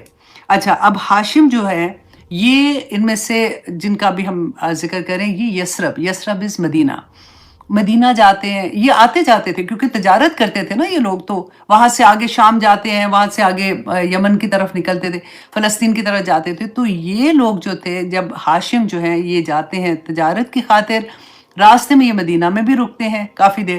اچھا، مدینہ میں جب رکتے ہیں تو وہاں پہ ایک عورت جو ہے مدینہ میں کوئی خاتون تھی، ان کو یہ اپنے نکاح کا پیغام بھیجتے ہیں. اب ذرا یہاں پہ غور کریں، یہ اس زمانے کی بات ہے. اب وہ عورت جو تھی نا وہ بہت بڑی بزنس ویمن تھی. اس نے کہا کہ ٹھیک ہے، میں آپ سے نکاح کرنے کو تیار ہوں. کن کو کہہ رہی ہیں؟ ہاشم کو نا، رسول اللہ صلی اللہ علیہ وسلم کے پردادا، ٹھیک ہے، وہ ان کو کہہ رہی ہیں، پردادی ان کو کہہ رہی ہیں کہ میں آپ سے نکاح کرنے کو تیار ہوں، لیکن میری شرط ہے. اور شرط یہ ہے کہ میں نکاح کے بعد مدینہ میں ہی رہوں گی، میں یہاں سے نہیں جاؤں گی کیونکہ میرا بزنس ہے بہت بڑا ادھر۔ ہاشم مان جاتے ہیں وہ کہتے ہیں ٹھیک ہے تم یہاں پہ رہو، میں آتا جاتا رہوں گا۔ اب کیا ہوا کہ ہاشم جو ہے وہ آگے تجارت کے لیے نکلتے ہیں، وہاں پہ ہاشم کا انتقال ہو جاتا ہے۔ اب ان کا جو بھائی تھے نا مطلب تھے، ان کو پتا تھا کہ ہاشم نے مدینہ میں نکاح کیا ہوا ہے۔ اچھا کچھ دیر کے بعد کیا ہوا کہ جب مطلب کو یہ پتا تھا ان کو کہ ان کے بھائی جو تھے انہوں نے نکاح کیا، تو ان کو پتا چلتا ہے کہ ان میں سے ان کا ایک بیٹا ہے مدینہ میں۔ تو یہ جو مطلب ہے نا، یہ چچا جو ہے یہ اب جاتے ہیں کہ جا کے میں ان سے بات کرتا ہوں، میں ان سے ملتا ہوں۔ تو وہ ہاشم کی وائف سے جب ملتے ہیں نا، تو ان کو وہ یہ کہتے ہیں کہ آپ ہمیں یہ بیٹا جو ہے آپ میرے ساتھ بھیج دیں، کیونکہ یہ ہمارے خاندان کی نشانی ہے اور یہ ہمارے خاندان میں رہے گا، اس کے طور طریقے دیکھے گا، اس کے طور طریقے سیکھے گا۔ تو وہ شروع میں تو نہیں مانتی، خیر کافی کہتے ہیں کہ بات ادھر سے ادھر ہوتے ہوتے فائنلی وہ مان جاتی ہیں اور وہ کہتی ہیں ٹھیک ہے۔ اچھا یہ جو بچہ تھا نا، اس کا نام تھا شیبہ۔ جب یہ پیدا ہوا تھا تو ان کے بال جو تھے وہ وائٹ تھے، تو اس لیے ان کا نام انہوں نے شیبہ رکھا ہوا تھا۔ اچھا اب کیا تھا، مطلب جو تھے وہ اس شیبہ کو لے کے مکہ آ رہے ہیں، ٹھیک ہے؟ مطلب شیبہ کو لے کے مکہ کی طرف نکل رہے ہیں۔ مکہ جب آتے ہیں راستے میں لمبا سفر ہے، جیسے یہ مکہ پہنچتے ہیں تو مکہ کے لوگ نہ سمجھتے کیا ہے، کیونکہ میں نے آپ کو بتایا نا کہ غلاموں کا دور تھا، غلام خریدتے تھے، لوگ بیچتے تھے۔ تو لوگوں نے کیا سمجھا کہ مطلب جو ہے وہ کوئی غلام بچہ جو ہے وہ خرید کے لے کے آیا ہے، تو اس لیے لوگوں نے شیبہ کو عبد مطلب کہنا شروع کر دیا کہ مطلب کا غلام، عبد غلام کو کہتے ہیں نا۔ بتایا بھی انہوں نے کہ نہیں یہ میرا بھائی کا بیٹا ہے یہ وہ، لیکن ان کو وہ ہوتا ہے نا کہ ایک نام ہی پڑ گیا، بچے چھیڑتے بھی تھے اسی نام سے یاد کرنا شروع کر دیا، تو ان کو تو عبد مطلب جو ہے نا، مطلب سوری، اچھا ان کو مطلب بھی کہتے ہیں مطلب بھی کہتے ہیں، دونوں ہی ٹھیک ہے۔ اچھا ان کا اصل نام کیا تھا، شیبہ تھا۔ اچھا اب کیا تھا کہ شیبہ کو لے کے وہ آتے ہیں۔ اب ہاشم کا انتقال ہو گیا، اچھا ہاں یہ ہم نے بات کر لی تھی۔ اب کیا تھا کہ اچھا وہ لے کے آتے ہیں، اب وہ ان کے پاس اپنے چچا کے پاس رہ رہے ہیں۔ اب مطلب کا انتقال ہو گیا۔ اب مطلب جو تھے وہ خانہ کعبہ کے متولی تھے، وہ لوگ ان کو وہ سردار تھے بیسیکلی قریش کے۔ اچھا جب ان کا انتقال ہوا تو عبد مطلب جو تھے، جو شیبہ تھے، ان کے پاس حاجیوں کو پانی پلانے، سقایا اور رفادہ کا کام جو ہے وہ اب ان کے ذمے آ گیا، اور یہ بن گئے وہاں کے اب سردار بن گئے۔ اب کیا ہوا تھا کہ ان کے دور میں اب آب زمزم جو میں نے آپ کو کہا تھا نا، اب یاد رکھیے گا کہ جب قبیلہ جرم نکلا تھا آب زمزم بند کر دیا تھا، ان کے دور میں آب زمزم دوبارہ سے نکلا تھا۔ کیسے؟ ابھی کیا ٹائم ہو، مائی گاڈ 51 ہو گئے، لیکن یہ ضروری ہے کیونکہ اب ہم 30 پارہ بالکل آخر میں آ گئے ہیں۔ آپ کو پوری قرآن جب آپ واپس پڑھیں گے نا تو آپ کو پوری ایک پکچر سامنے آ جائے گی۔ اچھا اب کیا تھا کہ عبد مطلب شیبہ جو ہے، ان کو خواب آتا ہے، ان کو خواب آتا ہے۔ خواب میں یہ دیکھتے ہیں کہ ایک صحرا ہے، اس کے اندر یہ کنواں، ایک کھود رہے ہیں جگہ تو نیچے سے کنواں نکل آتا ہے۔ یہ جا کے اپنے بزرگ جو ہوتے ہیں ارد گرد اسی ایریا مکہ کے، ان کو جا کے بتاتے ہیں کہ ایسے میں نے خواب دیکھا۔ وہ کہتے ہیں نہیں نہیں ایسا کچھ بھی نہیں ہے، ایسے ہی خواب آیا ہے۔ انہوں نے کوئی اتنی اہمیت نہیں دی ہے، لیکن ان کو یہ تھا کہ نہیں، مجھے خواب میں اللہ سبحانہ تعالیٰ نے کوئی اشارہ کیا ہے۔ انہوں نے اپنے بیٹے کو لیا، حارث اس کا نام آتا ہے، جو بڑا بیٹا تھا، جو ان کی زندگی میں ہی فوت ہو گیا تھا۔ اچھا انہوں نے حارث کو لیا اور وہ کھودنا شروع کیا جگہ، کہتے کافی دیر کھودتے رہے۔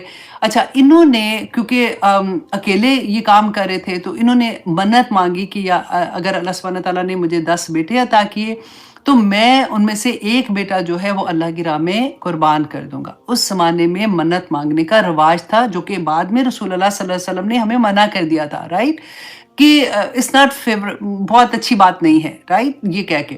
اچھا اب کیا تھا، جیسے ہم نے پڑھا تھا نا کہ جو مریم علیہ السلام کی مدر نے بھی منت مانگی تھی کہ جب جو بھی میرا بچہ پیدا ہوگا تو وہ میں اس طرح سے کروں گی، تو وہی منت انہوں نے مانگی، اور انہوں نے تو اتنی سخت منت مانگ لی کہ میں اللہ کی راہ میں اس کو قربان، بیت اللہ میں مطلب میں اس کو قربان کر دوں گا۔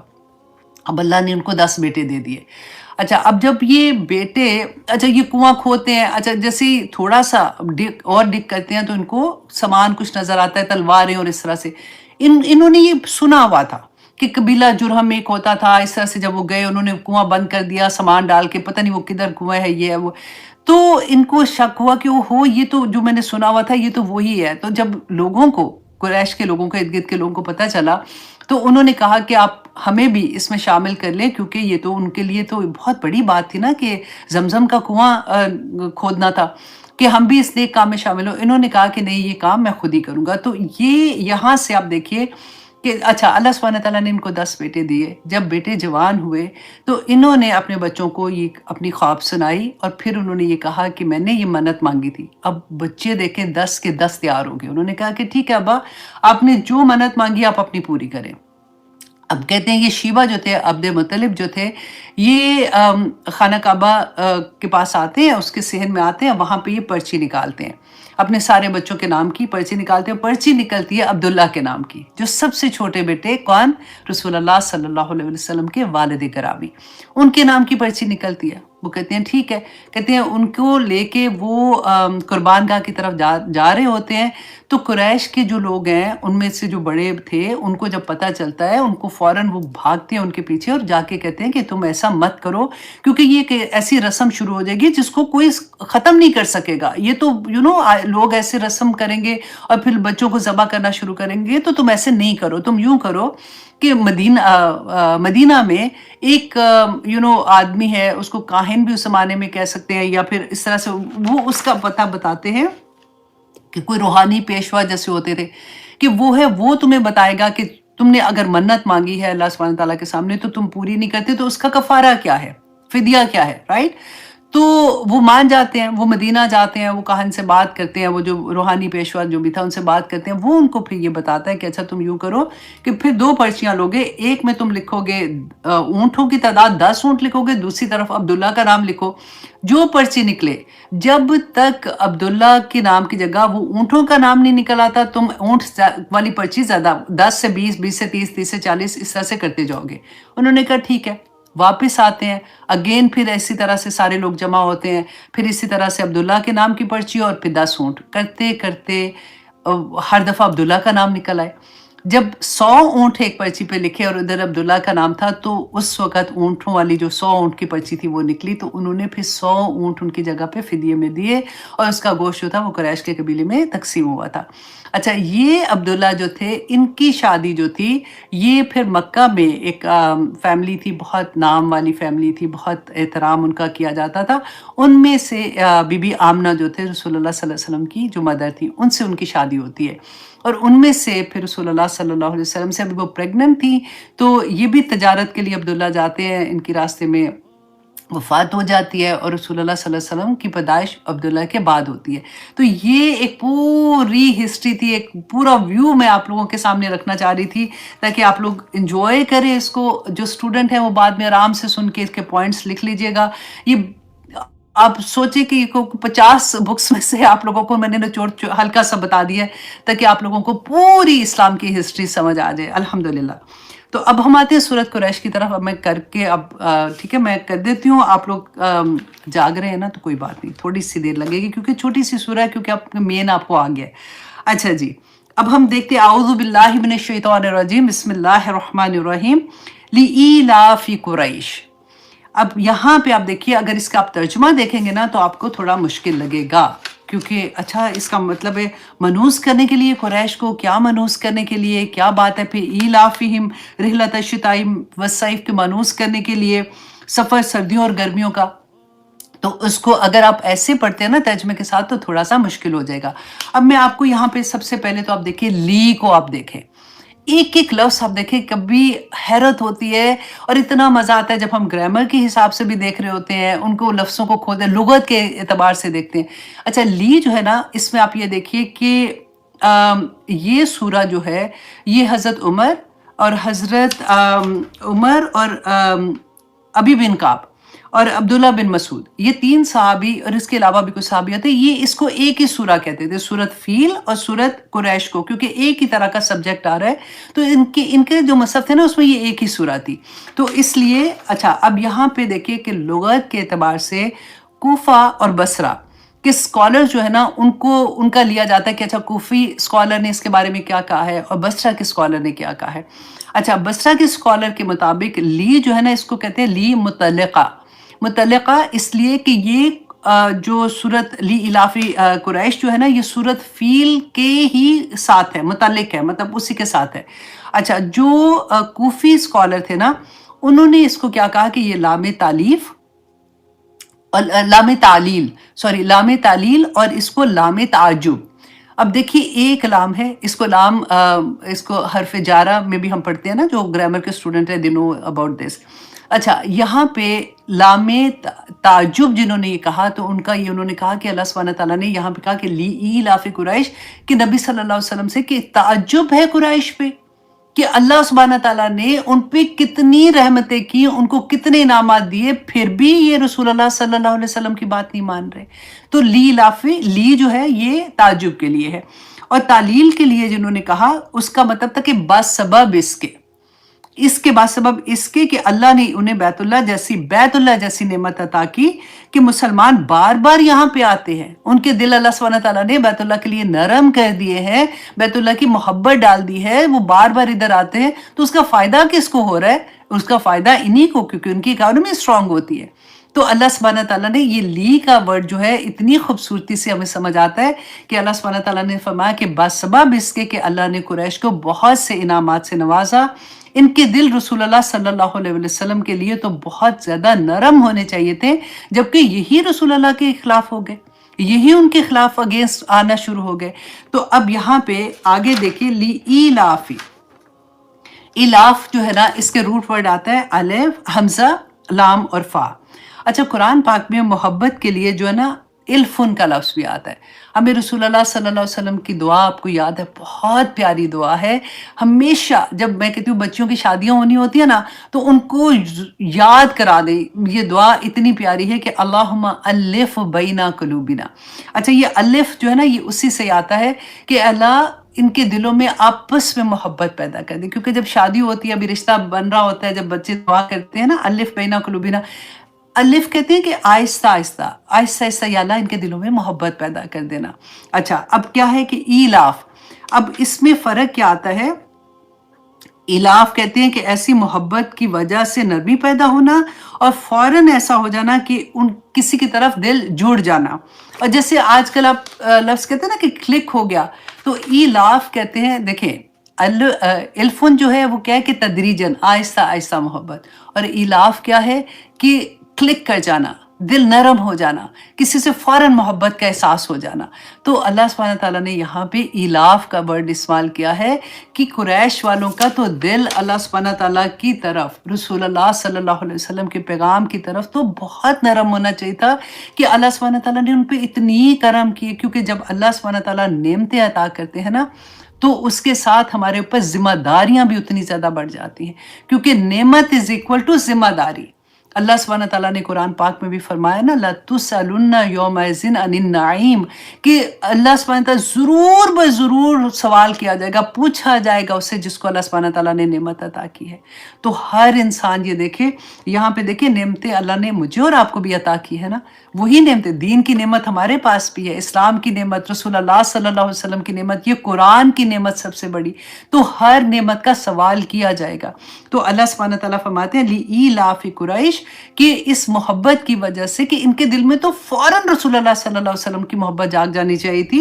इलाफ़ी, अब दोबारा से वही लफ्ज़ लेके आते हैं, ये ताकीद के लिए होता है।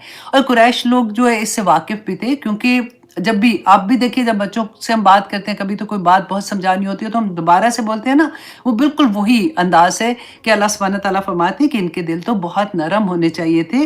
रिहलतश्शिताई वस्सैफ़, के सफ़र सर्दियों के और गर्मियों में। अच्छा, अब यहाँ पे मैंने आपको ये स्टोरी जो सुनाई थी, उसका वजह भी यही थी कि देखें किस तरह से कि ये नंबर 1 ये कि ये टैक्स फ्री जाते थे, नंबर 2 ये कि इनके काफ़िलों को कोई चोरी नहीं करता था, इनको कोई लूटता नहीं था, इनके बच्चे भी महफूज, इनकी औरतें भी महफूज होते थे।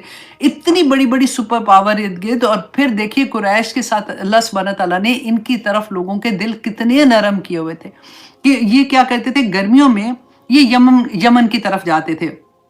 اور سردیوں میں یہ جو سردیوں میں یہ یمن کی طرف جاتے تھے اور گرمیوں میں یہ فلسطین اور شام کی طرف قافلے لے کے جاتے تھے۔ تو اللہ سبحانہ تعالیٰ یہاں پہ انہیں یاد کرا رہے ہیں کہ تم دیکھو تو صحیح کہ جب تم اپنے قافلے لے کے جاتے ہو، سامان سے بھرے ہوئے قافلے، تمہیں کوئی نہیں لوٹتا، اور یہ اللہ سبحانہ تعالیٰ کا اتنا بڑا ان کے اوپر احسان تھا۔ اور پھر اللہ سبحانہ تعالیٰ فرماتے ہیں فَلْيَعْبُدُوا رَبَّ هَٰذَا الْبَيْتِ، بس چاہیے کہ عبادت کریں کس کی؟ رب کی۔ اب دیکھیے کیونکہ اللہ سبحانہ تعالیٰ یہاں پہ فَلْيَعْبُدُوا کا جو لفظ آیا نا، کیونکہ یہ اس سے واقف تھے، یہ لوگ جانتے تھے کہ اللہ سبحانہ تعالیٰ کو پہچانتے تھے۔ اب یہاں پہ رب کے لفظ سے بھی یہ واقف تھے، کیونکہ رب، یہ ہم دعا بھی کہتے ہیں نا، رب ارحمہما کما ربیانی صغیرہ۔ تو اور پھر یہ اپنے جو مالک ہوتے تھے، غلام ہوتے تھے اس زمانے میں، تو یہ اپنے مالک کو بھی رب کہا کرتے تھے۔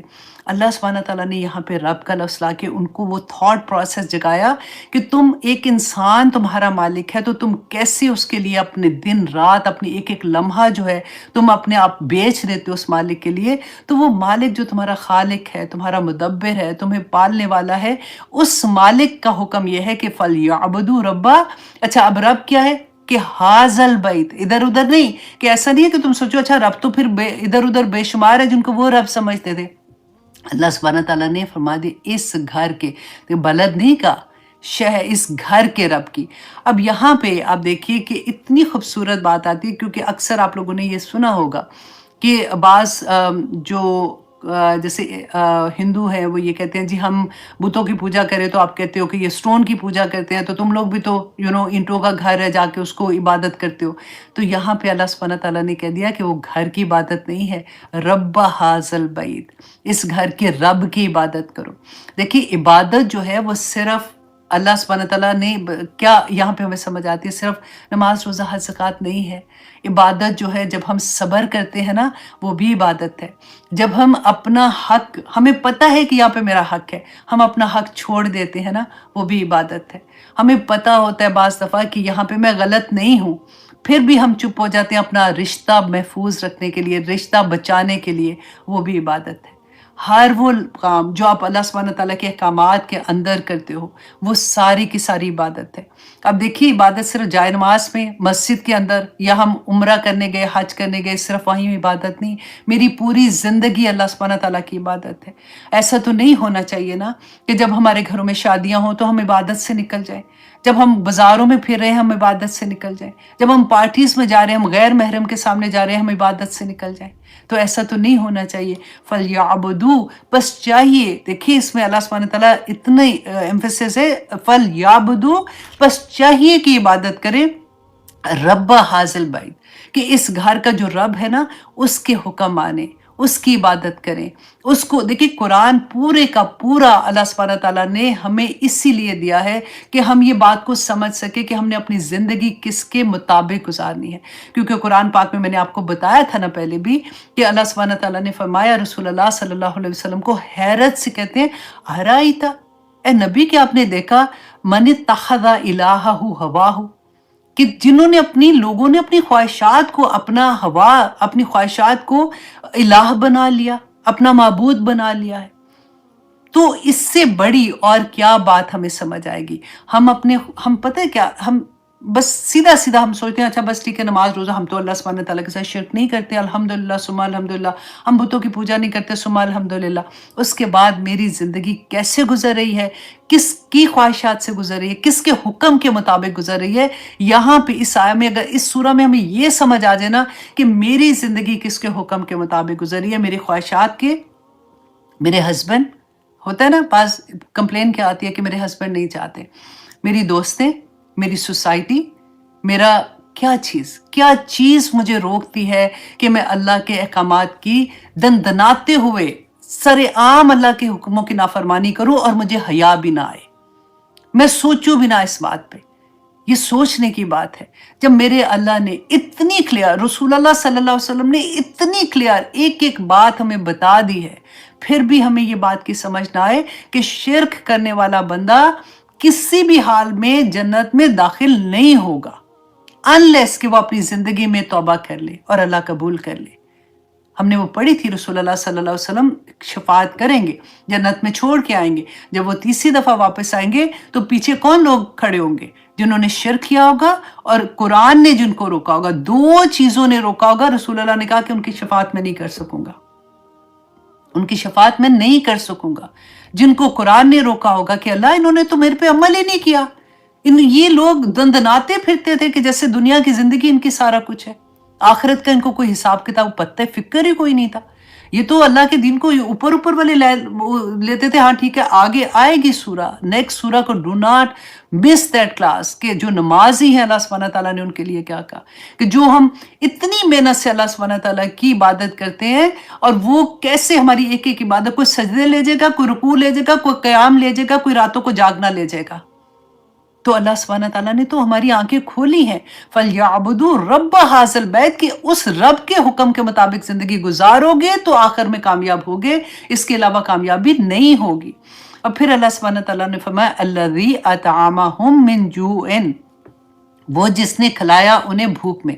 اب یہاں پہ بھی اتنی پیاری بات ہے. دیکھیں قرآن میں آتے ہیں آکلا. آکلا جو گرامر کے اسٹوڈنٹ ہیں نا، وہ بھی انہوں نے بھی پڑھا. آکلا بھی کھانے کو کہتے ہیں نا. تو ایک ہوتا ہے رزق، رزقن بھی کھانے کے لیے آتا ہے، اور ایک ہے طعام، طعام بھی کھانے کو ہے. تو تینوں کے آپ دیکھیں کہ یہاں پہ اللہ سبحانہ تعالیٰ نے طعام کا جو لفظ استعمال کیا، رزق ہوتا ہے کہ نعمتیں ہر طرح کے. ہم کہتے ہیں نا اللہ سبحانہ تعالیٰ رزق عطا کر، ہر نعمت اللہ سبحانہ تعالیٰ کی رزق ہے. اکلا کے جہاں پہ لفظ آتا ہے نا، تو کہتے ہیں کلو واشربو، کھاؤ تم سارے مل کے. تو وہ جانور بھی کھائے، انسان بھی کھائے، سب کے لیے آتا ہے. لیکن طعام جو ہے نا وہ صرف انسانوں کے لیے آتا ہے. تو اللہ سبحانہ تعالیٰ نے فرمایا کہ وہ جو کھلاتا ہے انہیں من جو کا بھی آپ دیکھیے کہ بھوک. اب ترجمے میں تو ہم سیدھا سیدھا پڑھ دیتے ہیں کہ اچھا وہ اللہ جس نے کھلایا ان کو بھوک میں. اب بھوک کا دیکھیں کہ 3 طرح کے الفاظ آتے ہیں. نمبر 1 یہ مسغبہ. مسغبہ جو ہوتا ہے نا، وہ جب کہیں پہ قحط آ جائے اور قحط کی وجہ سے جو بھوک ہوتی ہے نا، اس کو کہتے ہیں مسغبہ. اور یہ کہتے ہیں مخمسہ. مخمسہ کہتے ہیں بھوک کی وہ شدت کے پیٹ جو ہے نا پسلیوں کے ساتھ جیسے پیچھے جا کے لگ جائے نا، اتنی سخت بھوک، اس کو کہتے ہیں مخمسہ. اور خصاصہ کہتے ہیں کہ جب غربت کی وجہ سے کھانا نہ ہو اور کسی کو بھوک لگ جائے. جیسے ہم بات کرتے ہیں نا کہ غربت اتنی ہے، ان کے گھر میں کھانا نہیں پکا، تو اس کو کہتے ہیں خصاصہ کا ورڈ آتا ہے. اور جو ہے نا، وہ اس کو کہتے ہیں کہ صرف بھوک کا احساس ہونا، صرف ایک احساس کے، جیسے ہم گھر میں بیٹھے ہوتے ہیں، کام کر رہے ہوتے ہیں، ایک دم سے ایک احساس سا ہوتا ہے کہ ہم ہنگری، جا کے ہم کھانا کھا لیتے ہیں. یا پھر ہمیں احساس سا ہوتا ہے کہ مجھے پیاس لگی ہے تو ہم پانی پی لیتے ہیں. یہاں پہ اللہ سبحانہ تعالیٰ نے اتنی پیارے طریقے سے کہ صرف لوگوں تمہیں تو احساس ہوتا ہے کہ تمہیں بھوک لگی ہے تو اللہ سبحانہ تعالیٰ تمہیں کھانا دے دیتے ہیں. تمہیں بیسک دیکھیں ضرورتیں کیسے ہماری اللہ سبحانہ تعالیٰ پوری کریں. وَآمَنَهُم مِّن خَوْفٍ، اور اس نے امن دیا انہیں خوف میں. وہ ہم نے پڑھا تھا نا کہ ان کے قافلے جاتے تھے، کس طرح سے ان کو امن عطا کر دیا اللہ سبحانہ تعالیٰ نے. آمن جو ہے نا، حمزہ میم نون، اسی سے ایمان ہے، اسی سے امن ہے، اسی سے سکون کا جو ہم کہتے ہیں نا، وہ اللہ سبحانہ تعالیٰ نے دیکھے کیا فرما دیا کہ خوف اور امن یہ دونوں فیلنگس ہیں. کہ جو فیل بندہ کرتا ہے نا، جیسے اس کو آپ یہ بھی کہتے تھے انر پیس، جیسے ہم کہتے ہیں کہ اللہ سبحانہ تعالیٰ مجھے انر پیس عطا کر دے، اللہ سبحانہ تعالیٰ مجھے سکون عطا کر. اور ہم میں سے اب دیکھیے آج کل کی دنیا میں ہر کوئی کسی نہ کسی طرح کے خوف میں مبتلا ہے. کسی کا جاب جانے کا خوف، پیسہ ختم ہو جانے کا خوف، کبھی کوئی ہر طرح کا آپ دیکھ لیں کسی نہ کسی طرح کے خوف میں. تو خوف سے امن کون دے گا؟ اللہ سبحانہ تعالیٰ دیں گے. امن دینے والا اللہ کی ذات ہے. اب یہ بھی اتنی پیاری یہاں پہ پوری اس کی ڈیٹیل تھی، لیکن اب کیونکہ وقت اتنا اوپر جا رہا ہے تو انشاءاللہ ایمان کے بارے میں تو آگے بھی بہت سی آئیں گی، تو وہاں پہ میں انشاءاللہ آپ کو اس کی اور بھی ڈیٹیل بتا دوں گی. بہت پیاری سورہ تھی آنیسٹلی. یہ دونوں سورت فیل اور سورہ قریش جو ہے، یہ دیکھ رہی ہیں آپ میرے کتنے بے شمار نوٹس ہیں. اسی طرح سے آپ لوگ بھی کوشش کیا کریں، جب آپ لکھتے ہیں نا تو چیزیں یاد رہتی ہیں، تو آپ لوگ اس کو یاد رکھیں. لیکن اگلی سورہ میں سورۃ معاون جو ہے، اس کے اندر اتنے پیارے سبق ہیں. ہم بالکل آخر میں آ رہے ہیں دیکھیں، اور ہر سورہ ایک نیا رنگ، ایک نئی طرح سے ہمیں سمجھاتی ہے. اٹس جسٹ ریمائنڈرز کہ اللہ سبحانہ تعالیٰ ہمیں خوف سے کیسے بچاتے ہیں. اللہ دیکھیں، خوف سے بڑا میں کہتی ہوں کہ درد جو ہے نا وہ کوئی نہیں ہوتا. دیکھنے میں پتہ بھی نہیں چلتا اور اندر سے پوری دنیا ویران پڑی ہوتی ہے۔ اللہ سبحانہ تعالیٰ سکون جو عطا کر دے کسی کو، اس سے بڑی نعمت بھی اللہ کی کوئی نہیں ہوتی۔ تو اللہ سبحانہ تعالیٰ ہمیں سب کو اپنی حفاظتوں میں رکھے۔ اللہ سبحانہ تعالیٰ سے دعا کرتی ہوں جی، اللہ سبحانہ تعالیٰ ہمیں قرآن کا حق ادا کرنے والا بنا دے۔ جو کچھ بھی ہم محنت کر رہے ہیں، لکھ رہے ہیں، پڑھ رہے ہیں، یاد کر رہے ہیں، آنیسٹلی مجھے تو خواب میں بھی پوری ہسٹری ابراہیم علیہ السلام کے زمانے سے شروع ہونا تھا، آخر تک میں پوری کی پوری رپیٹ کر چکی تھی۔ تو اسی طرح سے اللہ سبحانہ تعالیٰ ہمیں سب کو میں یہ محبت ڈال دے کہ ہم رسول اللہ صلی اللہ علیہ وسلم کی ہسٹری جاننے کی کوشش کریں، اور جاننے کی اس لیے کوشش کریں کہ ہم اور عمل کر سکیں۔ ہم دیکھیں کہ ہماری طرح کے انسان تھے جن کو اللہ سبحانہ تعالیٰ نے اتنے بڑے بڑے لیولز پہ رکھا، انہوں نے کیسے خدمت کی، انہوں نے اسلام کو آگے بڑھانے کے لیے، اسلام میں لوگوں کو داخل کرنے کے لیے، جیسے دعویٰ کہتے ہیں نا، میں ہمیشہ ایک بات کہتی ہوں کہ انتظار نہ کریں کہ اچھا قرآن ختم ہوگا، یہ کورس ختم ہوگا پھر کروں گی۔ رسول اللہ صلی اللہ علیہ وسلم کی بات یاد رکھیے گا کہ ایک آیا بھی اگر آپ کو آتی ہے نا تو اس تک پہنچا دو، مت انتظار کرو کہ اچھا اتنا آ جائے گا اتنا آ جائے گا۔ اگر کسی بھی پارٹی میں جاتے ہو پہلے سے کوئی ایک حدیث اپنے دماغ میں رکھ کے جاؤ، کیونکہ باتوں میں بات چینج کرتے کرتے بندہ ادھر ٹاپک لے آتا ہے اور ڈیلیور کر دیتا ہے۔ یو نیور نو کہ کس کو اللہ سبحانہ تعالیٰ کس کا دل کس وقت کھول دے، کون کس حالت میں ہوتا ہے، ہمیں کیونکہ پتہ نہیں چلتا نا۔ بعض دفعہ لوگ دل کی اتنی نرمی میں ہوتے ہیں، کیونکہ کوئی بھی سچویشن آپ دیکھ لیں، غم ہوتا ہے، پریشانی ہوتی ہے، لوگوں کو نہیں بتاتے، لیکن اندر سے ان کے دل نرم ہوتے ہیں۔ آپ کا کوئی ایک لفظ ادا کرنا، اس وقت بتا دینا نا، ان کو تسلی بھی دے دیتا ہے اور ان کی زندگی کو ایک اور ڈگر پہ لے جاتا ہے۔ تو یہ آپ کوشش کیا کریں کہ موقع ضائع نہ جائے، جہاں پہ بیٹھو کچھ نہ کچھ ایسی بات کسی کو کہہ دو کہ خوشبو کی طرح جب وہاں سے اٹھ کے آؤ تو وہ لوگ وہ فیل محسوس کر سکیں اپنا، ان کا پورا اورا جیسے کہتے ہیں نا کہ ان کا مہک جائے آپ لوگوں کی خوشبو کے ساتھ۔ اللہ سبحانہ تعالیٰ کے جو بندے ہیں نا، ان کا احساس ہونا چاہیے، ایسا نہیں کہ وہ اٹھ کے آ جائیں تو کسی کو پتہ ہی نہ چلے کہ کوئی یہاں پہ بیٹھ کے اٹھ کے گیا تھا۔ تو اللہ سبحانہ تعالیٰ ہمیں سب کو قبول کر لے جی، اللہ سبحانہ تعالیٰ ہم سب کی دعائیں قبول کر لے۔ بہت سی ایسی دعائیں ہوتی ہیں جس میں ہم تڑپ رہے ہوتے ہیں کہ آپ پروردگار عطا کر دے یا اللہ عطا کر دے، لیکن کئی دفعہ دعائیں جو ہماری رکی ہوتی ہیں، بس ایسے وقت میں جب رسول اللہ صلی اللہ علیہ وسلم کا وعدہ تھا نا کہ جب ہم اللہ سبحانہ تعالیٰ کا ذکر کرتے ہیں تو فرشتے اس محفل کو ڈھانپ لیتے ہیں، آسمان دنیا تک چلے جاتے ہیں۔ اللہ سبحانہ تعالیٰ پوچھتے ہیں کہ میرے بندے کیا کر رہے تھے، وہ کہتے ہیں اللہ تیرا ذکر کر رہے تھے، تو اللہ سبحانہ تعالیٰ کہتے ہیں جاؤ ان کو سب کو میں نے معاف کیا۔ تو بس یہ ذہن میں رکھیے گا، اور دعائیں بھی ساتھ مانگ لیا کریں، میرے لیے بھی ضرور مانگیے گا۔ اللہ سبحانہ تعالیٰ ہم سب کو اپنی حفاظتوں میں رکھے، اور جو دعائیں ہماری ابھی اٹکی ہوئی ہیں اللہ سبحانہ تعالیٰ ان کو بھی پورا کرے، ہمارے حق میں بہترین کر کے پورا کرے۔ یہ ساتھ ضرور بات کہا کریں کہ اللہ سبحانہ تعالیٰ میری جتنی بھی دعائیں ہیں میرے حق میں بہترین کر کے قبول کرے۔ رمضان کی آخری تاک رات بھی آ گئی۔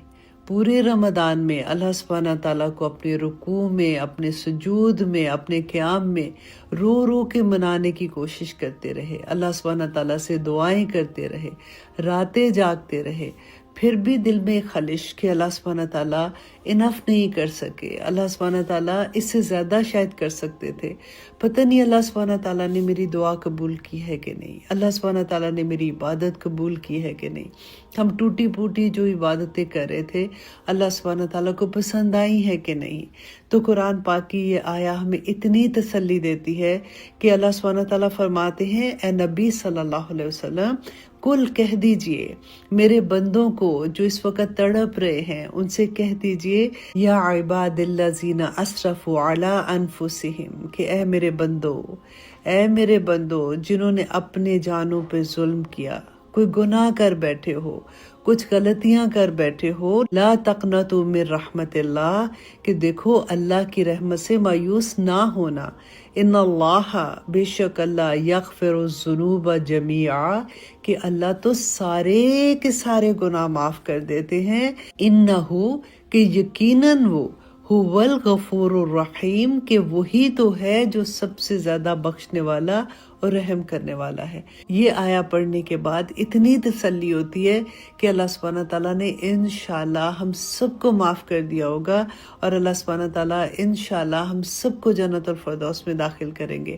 اللہ سبحانہ تعالیٰ سے دعا کرتے ہیں کہ آنے والے سال کا ہر لمحہ اللہ سبحانہ تعالیٰ کی اطاعت میں گزرے، اللہ سبحانہ تعالیٰ کی رضا میں گزرے، اللہ سبحانہ تعالیٰ کے نیک بندوں کے ساتھ گزرے۔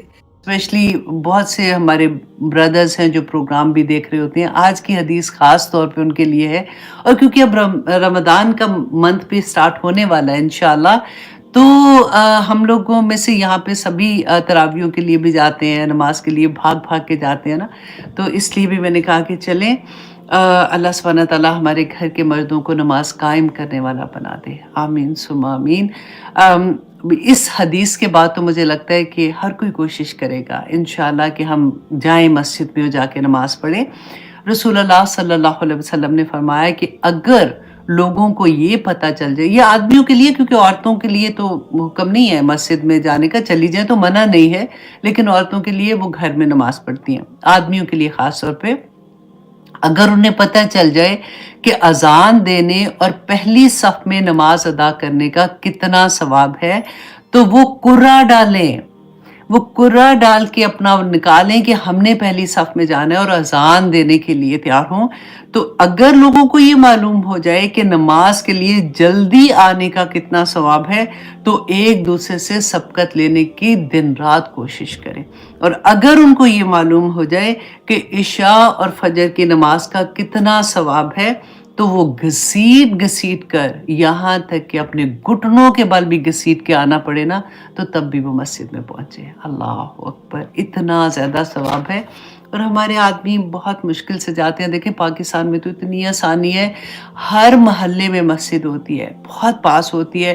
تو آپ میں سے جو بھی اگر بردرز جتنے بھی سن رہے ہیں، آپ لوگ کوشش کیا کریں کہ نماز کے ٹائم پہ چلے جائیں، اتنی بڑی خیر ہم ضائع کر دیتے ہیں۔ اور انشاءاللہ جی رمضان آئے گا، رمضان کے مہینے میں انشاءاللہ ہم بھی کوشش کریں گے کہ بھاگم دوڑ جائیں۔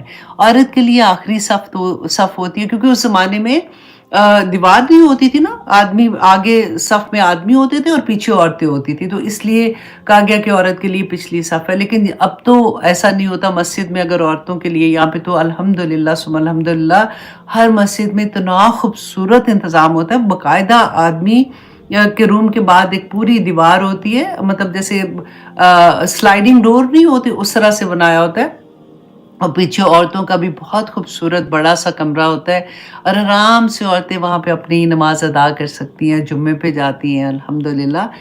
تو ایک اور بڑی پیاری حدیث تھی، سنن نسائی کی ہے 647۔ حضرت برا بن عازب رضی اللہ عنہ روایت کرتے ہیں کہ رسول اللہ صلی اللہ علیہ وسلم نے فرمایا، اللہ سبحانہ تعالیٰ پہلی صف پر خصوصی رحمتیں نازل فرماتے ہیں۔ نمبر 1، دیکھیں اب کاؤنٹ کریں ذرا، خصوصی رحمتیں اللہ سبحانہ تعالیٰ کی، اس سے اور کیا چاہیے۔ پھر اس کے فرشتے، اب جو لوگ پہلی صف میں ہوتے ہیں نا، ان کے فرشتے ان کے لیے رحمت کی دعائیں کرتے ہیں۔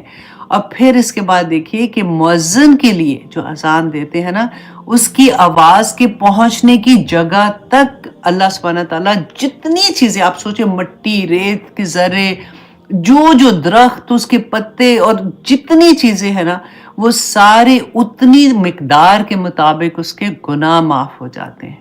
اللہ اکبر۔ اور اس کی آواز سننے والی ہر جاندار اور بے جان چیز اس کے ایمان کی تصدیق کرے گی، اس کی شہادت دے گی قیامت کے دن۔ اور پھر 5ویں چیز کیا ہے کہ اسے اس کے ساتھ جتنے لوگ بھی مسجد میں آ کے جمعے پہ آپ دیکھیں کتنے لوگ آتے ہیں نا، اور اس کے علاوہ جتنے لوگ بھی اس کے اذان دینے کے بعد نماز اس کے ساتھ پڑھتے ہیں نا، تو اتنے ہی لوگوں کا ثواب اس کو ملتا ہے، ان کو تو ملے گا ہی۔ کتنی مزے کی بات ہے۔ اللہ سبحانہ تعالیٰ آواز بھی اچھی دے۔ ویسے اذان کے لیے آواز اچھی ہونا بڑا ضروری ہے، اگر آواز اچھی نہیں ہوگی تو پھر نہ دیجیے گا، لیکن اذان بہت پیاری لگتی ہے۔ اب دیکھیں ہماری فون میں بھی اب تو اذان ہے، جیسے مدینہ میں ہم نے سنی ہوتی ہے، مکہ میں جو سنی ہوتی ہے، تو وہ آوازیں ہماری یاد میں رہتی ہیں، تو جیسے وہ اذان سنتے ہیں نا تو ایک دم سے وہ فیلنگ آنی شروع ہو جاتی ہے۔ تو بہت پیاری یہ حدیث ہوتی ہیں، ہر دفعہ کوشش کرتی ہوں کہ جسٹ اے ریمائنڈر मेरे लिए भी रिमाइंडर होता है कि फिर से एकदम से ईमान ताज़ा हो जाता है। तरीका छोड़ दिया, ये है बिदात के बारे में। अब देखिए लोग आराम से कह देते हैं ना कि सो व्हाट, हम कौन सा बुरा काम करें, हम नेकी का ही काम करें। बिदात जो है वो नेकी ही है, मतलब हम नेकी समझ के ही करते हैं उसको, हम कोई बुरा काम सोच के तो कोई ऐसा काम नहीं करते ना, अल्हम्दुलिल्लाह। लेकिन मैं सिर्फ यहाँ पे एक बात कहूंगी, आप अपने माइंड से ना खुद से अपने आप से सवाल करें, ये इतना बड़ा मामला है कि हौज़ कौसर पे पानी नहीं पिलाया जाएगा अगर हमने जिंदगी में कोई बिदात की। अगर आपको थोड़ा सा भी शक लगता है ना कि ये जो काम मैं कर रही हूँ ये रसूल अल्लाह का तरीका है कि नहीं, अब छोड़ दें इस बात को कि उसका सवाब मिलना है कि नहीं मिलना, उसको अल्लाह सुब्हानहू व तआला ने कबूल करना है कि नहीं। सिर्फ अगर आपको शक भी हो रहा है ना कि ये तरीका रसूल अल्लाह का नहीं था, सहाबा का नहीं था, छोड़ दें उसको, कोई फर्क नहीं पड़ता।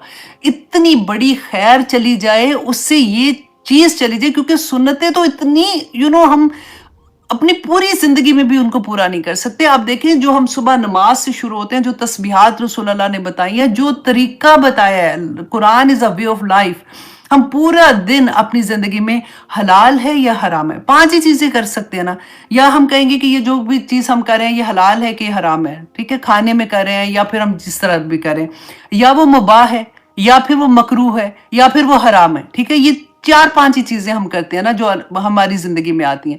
जहां पे आपको ये लगता है कि ये चीज रसूल अल्लाह सल्लल्लाहु अलैहि वसल्लम ने दीन में नहीं बताई है, दीन में ऐड हम नहीं कर सकते, दीन क्या मतलब कोई भी ऐसा काम जिसमें आपको ये लगे कि इसका अजर मिलेगा, दीन में शामिल करने की बात हो जाएगी, तो आपने वो काम नहीं करना। सारा दिन आप रसूल अल्लाह सल्लल्लाहु अलैहि वसल्लम की सुन्नतों पे अमल करते रहे, आप देखिए आपको सांस लेने का भी वक्त नहीं मिलता बेसिकली। तो फिर हजार लोग हमें कहते रहते हैं ना कुंडे ना करो, रसूल अल्लाह ने कब किए थे, साहबा ने कब किए थे, हम कहते हैं चलो जी रहने दो, हमारी तो अम्मी ने किए थे, दादी ने किए थे, उसने किए थे। हाँ, जब नहीं समझ आती ना तो कोई बात नहीं, लेकिन जब आ जाती है बिदात की समझ आ जाती है, हौज़े कौसर में पानी ना पीने की समझ आ जाती है, तो फिर तो बच जाना चाहिए ना। कोई बात नहीं, आप तो अपने आप को सिर्फ ये कहें कि अच्छा रसूल अल्लाह ने नहीं कहा, हो सकता है इसमें खैर हो लेकिन मुझे नहीं करना। अल्लाह को इतनी पसंद आएगी वो बात, बस इतनी सिंपल सी चीज अपने लिए रख लें। अच्छा, अब यहाँ पे आप सेकंड चीज ये देखें कि ये कब होगा, ये हौज़े कौसर में हम कब भागेंगे, हम उसको देख के किस वक्त कहेंगे कि हमें ये पानी, क्योंकि प्यास लगी होगी डेफिनेटली, कि हम रसूल अल्लाह सल्लल्लाहु अलैहि वसल्लम का हौज़ इधर है तो हम उधर जाके पानी पिए। ये वक्त रसूल अल्लाह ने फरमाया था, देखिए जब हमें कब्रों से निकाला जाएगा और महशर के मैदान की तरफ धकेला जा रहा होगा, लेके जाया जा रहा होगा। अल्लाह अकबर।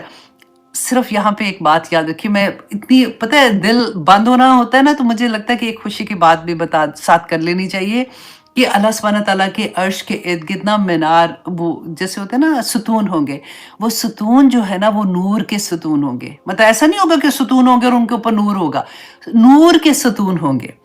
उसके ऊपर जो बैठे होंगे ना लोग, वो भी उनके चेहरे नूर के होंगे, उनके कपड़े नूर के होंगे। वो ऐसे लोग होंगे जिनको नबी और रसूल उनको देख के उन पे रश करेंगे। सहाबा जब रसूल अल्लाह ये बता रहे थे ना, तो सहाबा ने पूछा या रसूल अल्लाह वो कौन लोग होंगे जो नबी भी नहीं रसूल भी नहीं, वो कौन लोग बैठे होंगे? तो रसूल अल्लाह सल्लल्लाहु अलैहि वसल्लम ने क्या फरमाया था, ये वो लोग होंगे जो इस दुनिया में आपस में एक दूसरे से अल्लाह की खातिर मोहब्बत करते होंगे और अल्लाह की खातिर एक दूसरे से दूर होते होंगे। देखिए ये इतनी बड़ी बात है, ये तो बहुत अच्छी आसान तरीका है कि अल्लाह की खातिर हम आपस में, आप देखिए एक दूसरे को नहीं जानते, कोई कहाँ रहता है कोई कहाँ ही रहता है, और लेकिन हमें एक दूसरे से मोहब्बत होती है। क्यों? क्योंकि हम अल्लाह का पैगाम सुन रहे हैं ना। और इस वक्त जिस वक्त अल्लाह का पैगाम एक दूसरे को सुनाया जा रहा है, अल्लाह की बात की जा रही है, फरिश्ते हमारी महफिलों में घेर के बैठे होते हैं, और वो अल्लाह सुब्हानहू तआला से, वो कितनी प्यारी हदीस है ना, मैं साइड पे लेके जा रही हूँ थोड़ा सा दिल आपका वो करने के लिए, कि फरिश्ते जो अल्लाह सुब्हानहू तआला फरमाते हैं कि क्या कर रहे थे, कहते अल्लाह सुब्हानहू तआला आपका जिक्र कर रहे थे, तो अल्लाह सुब्हानहू तआला कहते हैं कि इनको बता दो कि इनको मैंने माफ कर दिया, सबको बख्श दिया। तो फरिश्ते कहते हैं कि या पाक परवरदिगार, उधर तो कुछ ऐसे लोग थे जिनका ये मकसद नहीं था सुनने का। अब देखिए कई दफा हम सुन रहे होते हैं, बच्चे साथ आके खेलना शुरू हो जाते हैं, कभी कोई उसका मकसद नहीं होता क्लास सुनने का, वो ऐसे ही आ जाती हैं, कभी किसी तरह से भी। तो अल्लाह सुब्हानहू तआला फरमाते हैं कि जाओ, उनको सबको मैंने बख्श दिया, अल्लाह अकबर। तो अब यहाँ पे आप देखिए कि जिस वक़्त ये हाल होगा कि हम देख रहे होंगे और हम रश कर रहे होंगे, वो कौन-सा वक़्त होगा? जिस वक़्त पूरे लोग, पूरी इंसानियत, अब मुसलमानों की बात नहीं है, पूरी इंसानियत जो है वो अल्लाह सुब्हानहू व तआला से उम्मीद कर रहे होंगे कि हिसाब किसी तरह से शुरू हो। और हमने वो हदीस पढ़ी थी ना कि सबसे पहले वो जाएँगे, आदम अलैहिस्सलाम के पास जाएँगे, इब्राहीम अलैहिस्सलाम, मूसा, ईसा सबके पास जाएँगे और सब इनकार कर देंगे। अच्छा, ये कौन-सी है? शफ़ाअत कुबरा। अब ये भी आपने याद रखना, क्योंकि शफ़ाअत में भी हम अक्सर कन्फ्यूज़ हो जाते हैं। 2 तरह की शफ़ाअत है, एक शफ़ाअत कुबरा, एक शफ़ाअत सुग़रा। शफ़ाअत कुबरा जो है ना, ये आम है, तमाम इंसानों के लिए है, ठीक है? तो फिर रसूलुल्लाह सल्लल्लाहु अलैहि वसल्लम के पास जाएँगे, फिर वो सजदे में जाएँगे, फिर वो अल्लाह सुब्हानहू व तआला से दुआ करेंगे। फिर वो लंबी हदीस है, खैर मैं उसको आपको छोटा-सा बता देती हूँ कि फिर वो अल्लाह सुब्हानहू व तआला उनकी दुआ कबूल करेंगे और हुक्म हो जाएगा कि अब वो हिसाब-किताब का वक़्त जो है वो शुरू हो जाएगा। ये है शफ़ाअत कुबरा। अच्छा, फिर उसके बाद शफ़ाअत सुग़रा कौन-सी है? ये सिर्फ़ मुसलमानों के लिए होगी। जब रसूलुल्लाह सल्लल्लाहु अलैहि वसल्लम सजदे में जाएँगे, रोएँगे, दुआ करेंगे, करते रहेंगे यहाँ तक कि जिब्राइल अलैहिस्सलाम कहेंगे कि आप सर उठाइए, आप क्या चाहते हैं? वो कहेंगे मेरी उम्मत, मेरी उम्मत। तो अल्लाह सुब्हानहू व तआला उनको ग्रुप ऑफ पीपल देंगे, जिसको अल्लाह सुब्हानहू व तआला चाहेंगे, रसूलुल्लाह सल्लल्लाहु अलैहि वसल्लम को इजाज़त मिलेगी कि इनको जन्नत तक छोड़ के आएँ। और फिर ये वाक़या हमने पढ़ा था कि वो वापस आएँगे और तीसरी मर्तबा वहाँ पे वो लोग, रसूल अल्लाह ने कहा कि मैं उनकी शफ़ाअत नहीं कर सकूँगा जिनको कुरान ने रोका होगा, और नंबर 2 जिन्होंने शिर्क किया होगा, उनकी मैं शफ़ाअत नहीं कर सकूँगा। अच्छा, ये जो वक़्त होगा ना, बेसिकली इस वक़्त जब शफ़ाअत माँग रहे होंगे तो जो मुसलमान है ना, ये हौज़ देखेंगे और उसकी तरफ रश करेंगे।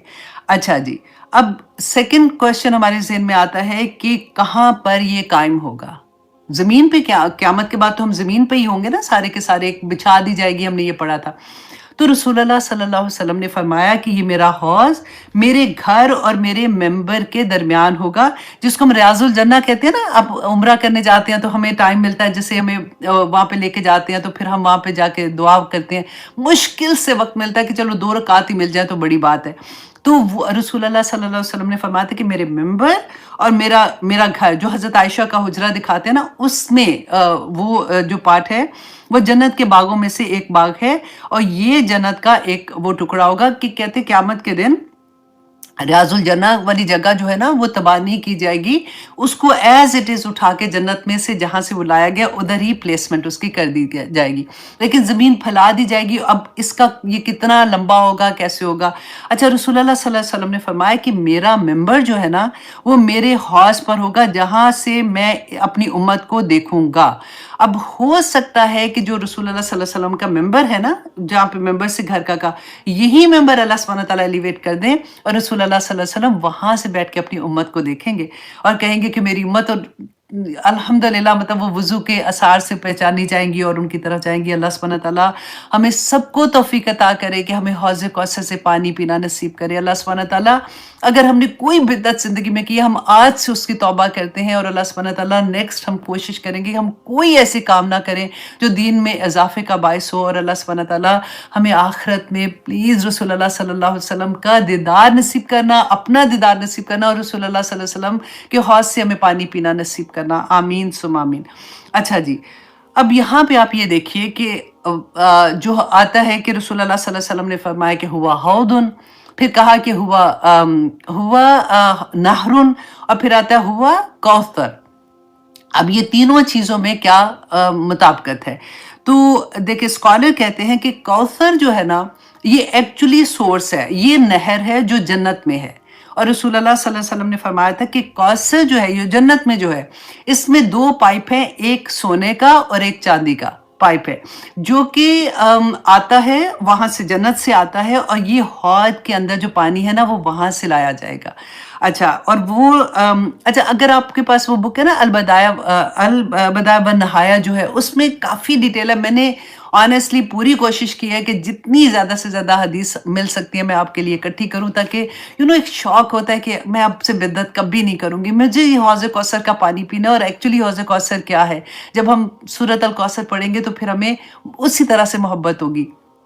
अच्छा, इसके साइज़ के बारे में रसूलुल्लाह ने फरमाया کہ میرے حوض کا فاصلہ کعبہ سے لے کے یروشلم جو ہے نا اس تک کا فاصلہ ہے، اور میرے حوض کی لینتھ جو ہے وہ جیسے ایک تیز رفتار گھوڑا چلتا ہے نا تو 1 ماہ کی مسافت طے کرتا ہے، اتنا بڑا حوض۔ اب دیکھیے کہ اور پھر رسول اللہ نے فرمایا کہ وہ اسکوائر ہوگا، تو آپ سوچیں 1 ماہ، 2 ماہ، 3 ماہ، 4 ماہ، 4 ماہ کی مسافت جتنا ہوگا وہ اتنا بڑا حوض ہوگا، اور اللہ سبحانہ تعالیٰ انشاءاللہ ہمیں توفیق عطا کریں گے کہ ہم اس کا پانی پی سکیں۔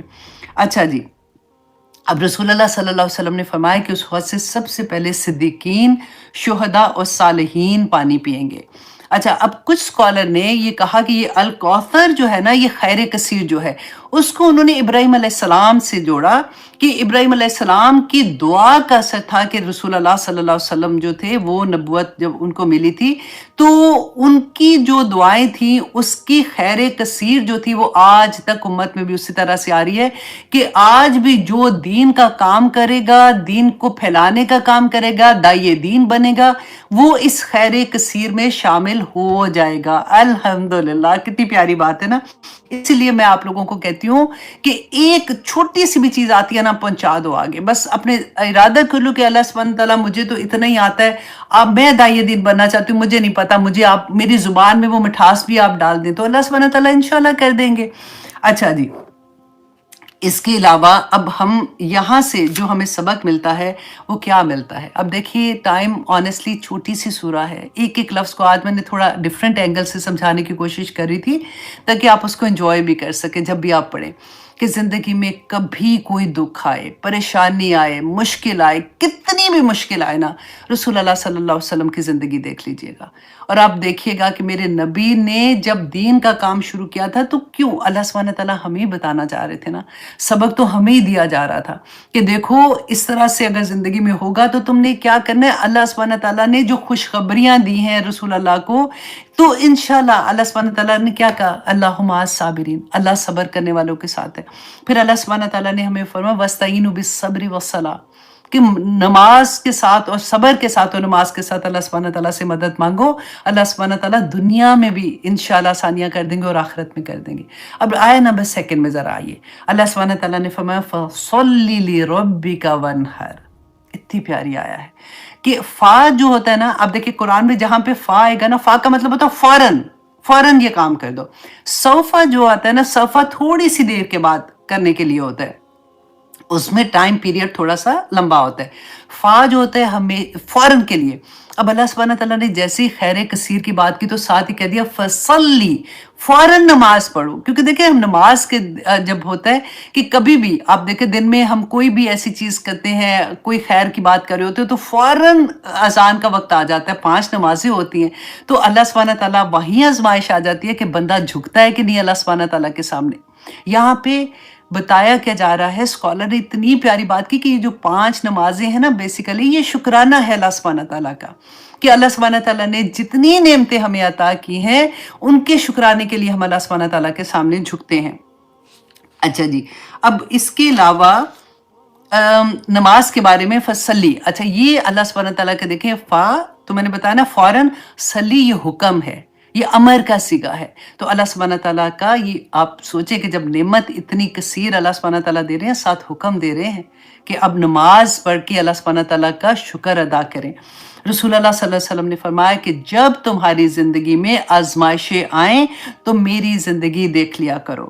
اور پھر حضرت عائشہ خود بیان کرتی ہیں کہ رسول اللہ صلی اللہ علیہ وسلم نے نماز کے بارے میں جو فرمایا نا کہ ایسے نماز پڑھو جیسے تم مجھے نماز پڑھتا دیکھتے ہو، تو حضرت عائشہ فرماتی ہیں کہ آخری وقت تھا نا جب رسول اللہ صلی اللہ علیہ وسلم کا تو بہت زیادہ بخار تھا۔ تو اب یہاں سے ہمیں ایک اور بھی سبق ملے گا کہ اکثر نا ہم کسی کو دیکھتے ہیں نا کہ آخری وقت میں بڑی مشکل میں تھا تو ہم کہتے ہیں ہائے ہائے دیکھا جان ہی مشکل سے نکلی۔ اب ایسی چیزیں کیونکہ ہم پتہ نہیں کیسے یہ چیزیں سیکھ لیتے ہیں اور بول دیتے ہیں، اتنی بڑی بڑی بات کبرت کلمۃ تخرج والی بات ہو جاتی ہے۔ اب حضرت عائشہ بتاتی ہیں کہ رسول اللہ پہ اتنا مشکل تھا، بخار اتنا تیز تھا جس کی کوئی حد نہیں، کہ ان سے اٹھا نہیں جا رہا تھا، وہ جیسے اٹھنے کی کوشش کرتے تھے، نماز کا وقت تھا، پھر بے ہوش ہو جاتے تھے، پھر اٹھنے کی کوشش کر رہے تھے، اور اس میں پھر حضرت ابو بکر صدیق کو کہا تھا، یہ آپ نے پہلے بھی حدیث سنی ہوئی ہے کہ وہ نماز امامت کروائیں۔ تو حضرت ابو بکر صدیق نے جیسے ہی شروع کیا تو کہتے ہیں رسول اللہ کو تھوڑا سا فاقہ ہوا۔ آپ سوچیں ذرا، اپنے آپ کو ذرا سوچیں، جب بخار ہوتا ہے تو کہتے ہیں نا ایک ایک جوڑ میں ہمیں درد ہوتی ہے نا، ہمارا تو بخار بھی رسول اللہ کے بخار سے کتنا کم ہوتا ہے۔ تو اس وقت تھوڑا سا فاقہ ہوا تو رسول اللہ صلی اللہ علیہ وسلم نے کہا کہ مجھے نماز کے لیے، گھر ساتھ ہی تھا کہ مجھے نماز کے لیے لے کے جاؤ۔ تو کہتے ہیں کہ حضرت علی تھے اور ان کے ساتھ ایک اور صحابی کا بھی نام آتا ہے کہ دو صحابی تھے جنہوں نے ان کو پکڑا۔ تو میں نام آپ کو بتانا چاہ رہی ہوں، حضرت عبداللہ بن عباس، حضرت عبداللہ بن عباس، اور بعد میں حضرت اسامہ کا بھی نام آتا ہے، اور دوسرے صحابی جو تھے وہ حضرت علی تھے۔ کہتی ہے کہ وہ رسول اللہ کو جب پکڑ کے لے کے جا رہے تھے، نماز کے لیے لے کے جا رہے تھے، اور حضرت عائشہ کہتی ہیں کہ وہ ایسے تھا کہ جب وہ لے کے گئے تو زمین میں ان کے پاؤں کے نشان، آپ سوچیں گھسیٹ کے جیسے کسی کو لے کے جانا ہوتا ہے نا، کہ وہ پاؤں میں جان ہی نہیں ہوتی تو وہ جا رہے ہیں، یہ نماز پڑھنے جا رہے ہیں۔ آج ہماری نمازیں دیکھیں، اللہ اکبر، کہ جب وہ گئے تو حضرت ابوبکر صدیق نے جیسے دیکھا وہ پیچھے ہونے لگے تو انہوں نے اشارہ کیا، نہیں تو وہ ادھر کرسی پہ بیٹھ کے انہوں نے نماز پڑھی تھی۔ تو آپ دیکھیں ہمارے گھروں میں خوشیاں آئیں تو ہماری نمازیں کہاں جاتی ہیں، ہم شاپنگ کرنے جائیں تو ہماری نمازیں کہاں جاتی ہیں، ہم نے کوئی دلہن کا میک اپ کیا ہوتا ہے تو نمازیں ہی غائب ہو جاتی ہیں۔ دلہن تو سائڈ پہ کرے، ہم پارٹی میں میک اپ کر کے جائیں تو نماز کا وقت آئے تو ہم سوچتے ہیں ہائے گھر جا کے پڑھ لیں گے، میک اپ کیا ہوا ہے تو وضو کیسے کریں۔ اتنی پتی، مطلب اتنی چھوٹی چھوٹی چیز پہ ہم اپنی نمازیں چھوڑ دیتے ہیں۔ آج مسجدیں دیکھیں، ہمارے گھر کے آدمی کہاں جا رہے ہیں، اور رسول اللہ صلی اللہ علیہ وسلم کا طریقہ دیکھیں۔ اور دیکھیے کہ ایک صحابی تھے، نبینا صحابی ہے، رسول اللہ صلی اللہ علیہ وسلم کے پاس آتے ہیں، آ کے پوچھتے ہیں کہ یا رسول اللہ میرے پاس کوئی ایسا نہیں ہے جو مجھے پکڑ کے مسجد تک لے آئے، تو کیا میں گھر میں نماز پڑھ سکتا ہوں؟ رسول اللہ صلی اللہ علیہ وسلم نے پہلے ان کو اجازت دی، جیسے وہ جانے لگے واپس بلایا اور پوچھا کہ کیا تمہیں اذان کی آواز آتی ہے؟ پوچھنے کا مطلب تھا کہ کتنی دور گھر ہے۔ انہوں نے کہا کہ ہاں، تو رسول اللہ نے کہا کہ نہیں، پھر تمہیں مسجد میں آ کے نماز پڑھنا پڑے گی۔ یہ تھی نماز۔ آپ دیکھیے کبھی آپ امام حسین رضی اللہ عنہ، اللہ اکبر، ان کا واقعہ کربلا کا پڑھا ہے نا آپ نے، کہ موت سر پہ منڈلا رہی ہے، کیا حشر تھا اس وقت، اور ان کو نماز قضا ہونے کا ڈر تھا کہ میری نماز کسی طرح سے قضا نہ ہو جائے، میرا سر اللہ کے سامنے جھک جائے۔ حضرت عمر کا واقعہ پڑھ کے دیکھے، جب وہ نماز کی حالت میں تھے اور پیچھے سے ان کو مارا تھا انہوں نے۔ تو ہم کہاں، یہ ایسے تو نہیں رضی اللہ عنہم ورضوا عنہ، ایسے تو نہیں آ جاتا نا۔ تو اللہ سبحانہ تعالیٰ نے کہا فَصَلِّ لِرَبِّكَ وَانْحَرْ، اور نہر کہتے ہیں جب اونٹ کو ذبح کرنا ہے، تو اس کے اندر بھی کہتے ہیں کہ اسکالر کا ڈفرنٹ آتا ہے تھوڑا سا، کہ بعض مفسرین نے کہا کہ یہ عید الاضحیٰ میں جو قربانی دیتے ہیں اس کے بارے میں ہے، کیونکہ رسول اللہ صلی اللہ علیہ وسلم نے جو آخری حج کیا تھا نا، تو عید پہ انہوں نے 100 اونٹ کی قربانی کی تھی، اور وہ 63 اونٹ جو تھے وہ رسول اللہ نے خود نہر کیے تھے، اور باقی کے جو اونٹ تھے وہ حضرت علی نے نہر کیے تھے۔ اچھا، اور بعض مفسرین نے یہاں پہ کہا کہ نہر قربانی کا مطلب ہے کہ اللہ کی راہ میں اپنا مال، اپنی جان، اپنا سب کچھ قربان کر دینا۔ وہ جو کہتے ہیں نا ان صلاتی و نسکی و محیای و مماتی للہ رب العالمین، کہ میرا سب کچھ، میری نماز، میری زندگی، میری موت، میرا سب کچھ میرے اللہ سبحانہ تعالیٰ کے ہاتھ میں ہے۔ کہتے ہیں نا کہ جان دی اسی کی تھی، حق تو یہ ہے کہ حق ادا نہ ہوا، کہ اللہ کے سامنے اگر اللہ کی راہ میں جان بھی نکل گئی نا تو تب بھی حق نہیں ادا ہوا، کیونکہ دی بھی تو اسی کی تھی، وہ اپنی چیز تھی، اس کی لے لی اس نے واپس۔ تو اچھا، اب سیکنڈ میں آپ یہ دیکھیے کہ ہاں سیکنڈ آیا، اب آیا نمبر 3، 11 o'clock آیا نمبر 3 کرنا ہے، کیونکہ چھوڑوں گی نا تو اس کا وہ اثر جو دل پہ ہوتا ہے نا وہ ختم ہو جائے گا۔ میں انشاءاللہ کوشش کرتی ہوں جلدی سے آپ کو یہ بھی کرا دوں۔ اچھا، انا اگین ہم نے وہی پڑھا تھا نا کہ حرف تاکید ہے، اور وہ شک دور کرنے کے لیے بھی ہوتا ہے۔ اگلا سینٹنس جو تھا ان شانیہ کا هو الابتر، کہ بے شک تیرا دشمن ہی ابتر ہوگا، جڑ کٹا ہوگا۔ اب یہاں پہ انا کو تو میں نے آپ کو ایکسپلین کر دیا تھا، شانیہ کا شک کیا ہے اس کے اندر؟ اس میں شک یہ ہے کہ جس وقت یہ سورہ نازل ہو رہی تھی نا، تو ایون جو مشرکین مکہ بھی اگر سن رہے تھے یا پھر مسلمان سن رہے تھے اس وقت، تو جو مشرکین مکہ تھے وہ تو بڑے طاقت میں تھے، یہاں پہ مسلمان पे तो जुल्म पे जुल्म हो रहे थे, उनके घरों में तो अय्याशी हो रही थी, और वो तो खाना काबा के मतवल्ली थे, वो सफ़र में भी जा रहे थे अपने कारोबार के लिए, तो उनके काफ़िले नहीं लूटे जा रहे थे, उनकी तो सारी चीज़ें ठीक थी। और अल्लाह सुब्हानहू तआला उस वक़्त कह रहे हैं कि इन्ना शानियाका हुवल अबतर, कि तेरा दुश्मन ही अबतर होगा। तो अब यहाँ पे अब थोड़ा-सा हम देखेंगे शानियाका को। अब मैं थोड़ा जल्दी कर रही हूँ। अच्छा जी, अब कुरान में जब से हम देखते हैं ना कि दुश्मनी के लिए कुछ वर्ड्स आते हैं, जैसे बुग़्ज़ कहते हैं, किसी के साथ बुग़्ज़ हो जाता है, अदुव्वुन का लफ्ज़ आता है दुश्मनी के लिए, और शनान के लफ्ज़ आता है। तो अब यहाँ पे अल्लाह सुब्हानहू तआला ने शानी आका क्यों इस्तेमाल किया? अब देखें, इतनी प्यार आता है ना ये भी। अच्छा, अदुव्वुन कहते हैं उस दुश्मनी को कहा जाता है जो, ये पहला लेवल है जो अदुव्वुन वाला होता है, जिसमें किसी के लिए बुरी फीलिंग होनी है, बड़ी अदुव्वुन, उसके बुग़्ज़ होता है उसके दिल में, तो उसको कहते हैं बुरी फीलिंग होने को बुग़्ज़ कहते हैं। अदुव्वुन जो होता है ना, ये दूसरा लेवल होता है, जिसमें आप किसी को नुकसान देना चाहते हो, हर्ट करना चाहते हो, दिल में ग्रज होता है, और उसकी नफरत जो होती है ना, उसके अल्फाजों से जाहिर होती है।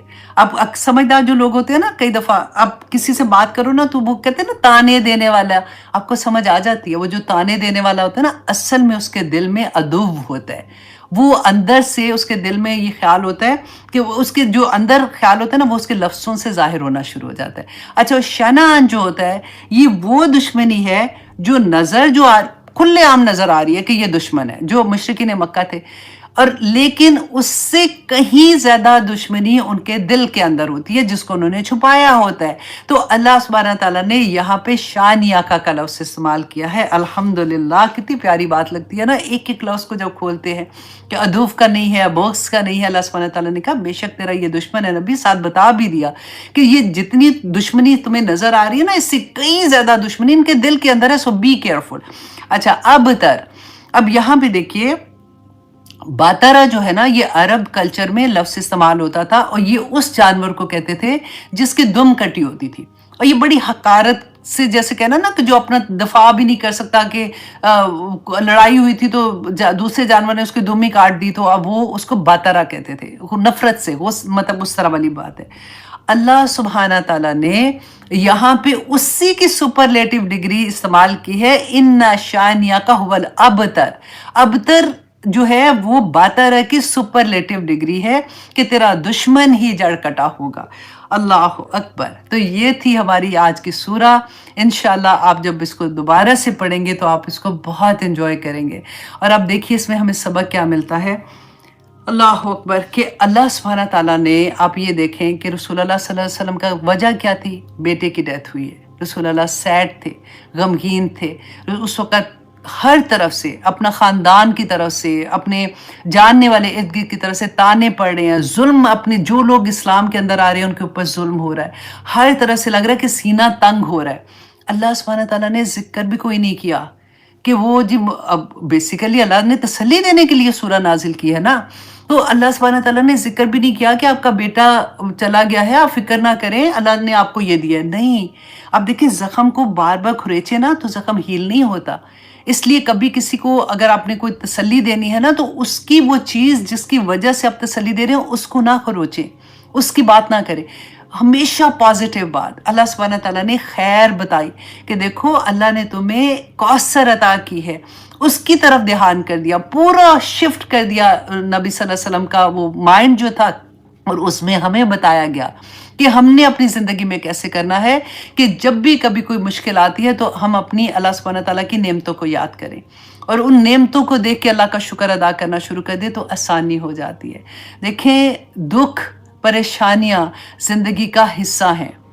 कोई इंसान, अल्लाह सुब्हाना ताला ने यूं ही नहीं कहा कि अलमाल वल बनून ज़ीनतुल हयातुद दुनिया, ये दो ही चीज़ें हैं इंसान की कमज़ोरी, एक उसका माल और एक औलाद में से बेटे जब हो जाते हैं। तो दोनों चीज़ें अल्लाह सुब्हाना ताला जब ले लेते, फॉर एग्जांपल आजमाइश भी तो ऐसे पड़ती है ना, अल्लाह सुब्हाना ताला दे के भी आजमाते हैं, अल्लाह सुब्हाना ताला ले के भी आजमाते हैं। देखिए, जब अल्लाह सुब्हाना ताला लेते हैं ना कोई चीज़, वो फिर आसान इसलिए हो जाती है कि इंसान, असल में कामयाबी तो ये है कि अल्लाह राज़ी हो जाए और आखिर में हमें जन्नत मिल जाए। दुख आता है ना, इंसान झुक जाता है, रोता है, अल्लाह सुब्हाना ताला से माफ़ी मांगता है और अल्लाह सुब्हाना ताला से उम्मीद रखता है कि मेरी वो चीज़ ठीक हो जाएगी। खुशियों के मौका पर अल्लाह सुब्हानहू व तआला जब अता कर देते हैं ना, ये आजमाइश इतनी बुरी होती है कि बंदा उसी में अल्लाह को भूल जाता है। देने वाले के सामने ऐसा खड़ा हो जाता है कि अब मैं तो आसमान से सितारे भी उतार के, उस वक़्त जो कहते हैं ना कि अल्लाह की नाफरमानियों की हदें पार कर जाता है। यहाँ पे अल्लाह सुब्हानहू व तआला ने फरमाया कि फसल्लि लिरब्बिका वनहर, और कुर्बानी देके बाद मुफस्सिरीन ने कहा कि अपनी हर चीज़ अल्लाह सुब्हानहू व तआला के सामने रख दो। हमसे तो एक छोटी सी कुर्बानी कि हमें अल्लाह सुब्हानहू व तआला ने फरमाया कि घर से जब तुम ए औरत घर से निकलती हो तो तुम्हें किस हाल में निकलना है, हमसे तो वो भी कुर्बानी नहीं दी जाती। क्यों? इसलिए कि हमें पता ही नहीं है कि आखिरत में अल्लाह सुब्हानहू व तआला ने हमसे सवाल जवाब कैसे करने हैं। अब 30th पारे के बाद भी अगर हमें कोई डाउट रह जाता है ना, तो अल्लाह से प्लीज़ दुआ मांगे कि या अल्लाह मेरा सीना खोल दे, या अल्लाह मुझे समझ अता कर, दीन की समझ अता कर, ताकि मेरे लिए अमल करना आसान हो जाए। शैतान हमें बड़ी बड़ी चीज़ें करके दिखाता है, बड़ी बड़ी चीज़ें करके दिखाता है कि ये तो बड़ा मुश्किल। लेकिन आप सोचें, आप याद करें, मैं आपको पहले भी कहती हूँ कि जब किसी से मोहब्बत हो जाती है, चले आप वो टाइम याद करें जब आपकी नई नई मंगनी होती है, आप नई नई बात होती है ना, तो नई नई शादी होती है, ठीक है, तो बंदा बीवी जिसको मोहब्बत होती है ना अपने खावन से, वो कहते हैं ना कि रांझा रांझा कूक दिनी में आपे रांझा हुई, वो हाल हो जाता है कि मेरे हस्बैंड को ये कलर नहीं पसंद, मेरे हस्बैंड को ये कपड़े नहीं पसंद, मेरे हस्बैंड को लिपस्टिक का ये शेड नहीं पसंद। यहाँ तक भी हमें प्रॉब्लम हो जाती है कि हम वही करने की कोशिश करते हैं जो उनको खुश करता है। ठीक है, वो तो बात की बात है ना, बाद में हम बदल जाते हैं। मैं नई नई शादी की बात कर रही हूँ। लेकिन एनीवे, तो जब हमें मोहब्बत होगी ना, फिर हमें कोई चीज़ मुश्किल नहीं लगेगी। फिर हमारी ज़ुबान से एक लफ्ज़ भी निकलते हुए हम 1000 दफ़ा सोचेंगे कि ये मेरे रब को नाराज़ तो नहीं कर रहा। तो यहाँ पे इंशाल्लाह हम अपनी क्लास को ख़त्म करते हैं। बड़ी मेहनत से मैंने ये सारी हदीस आपके लिए जमा की है।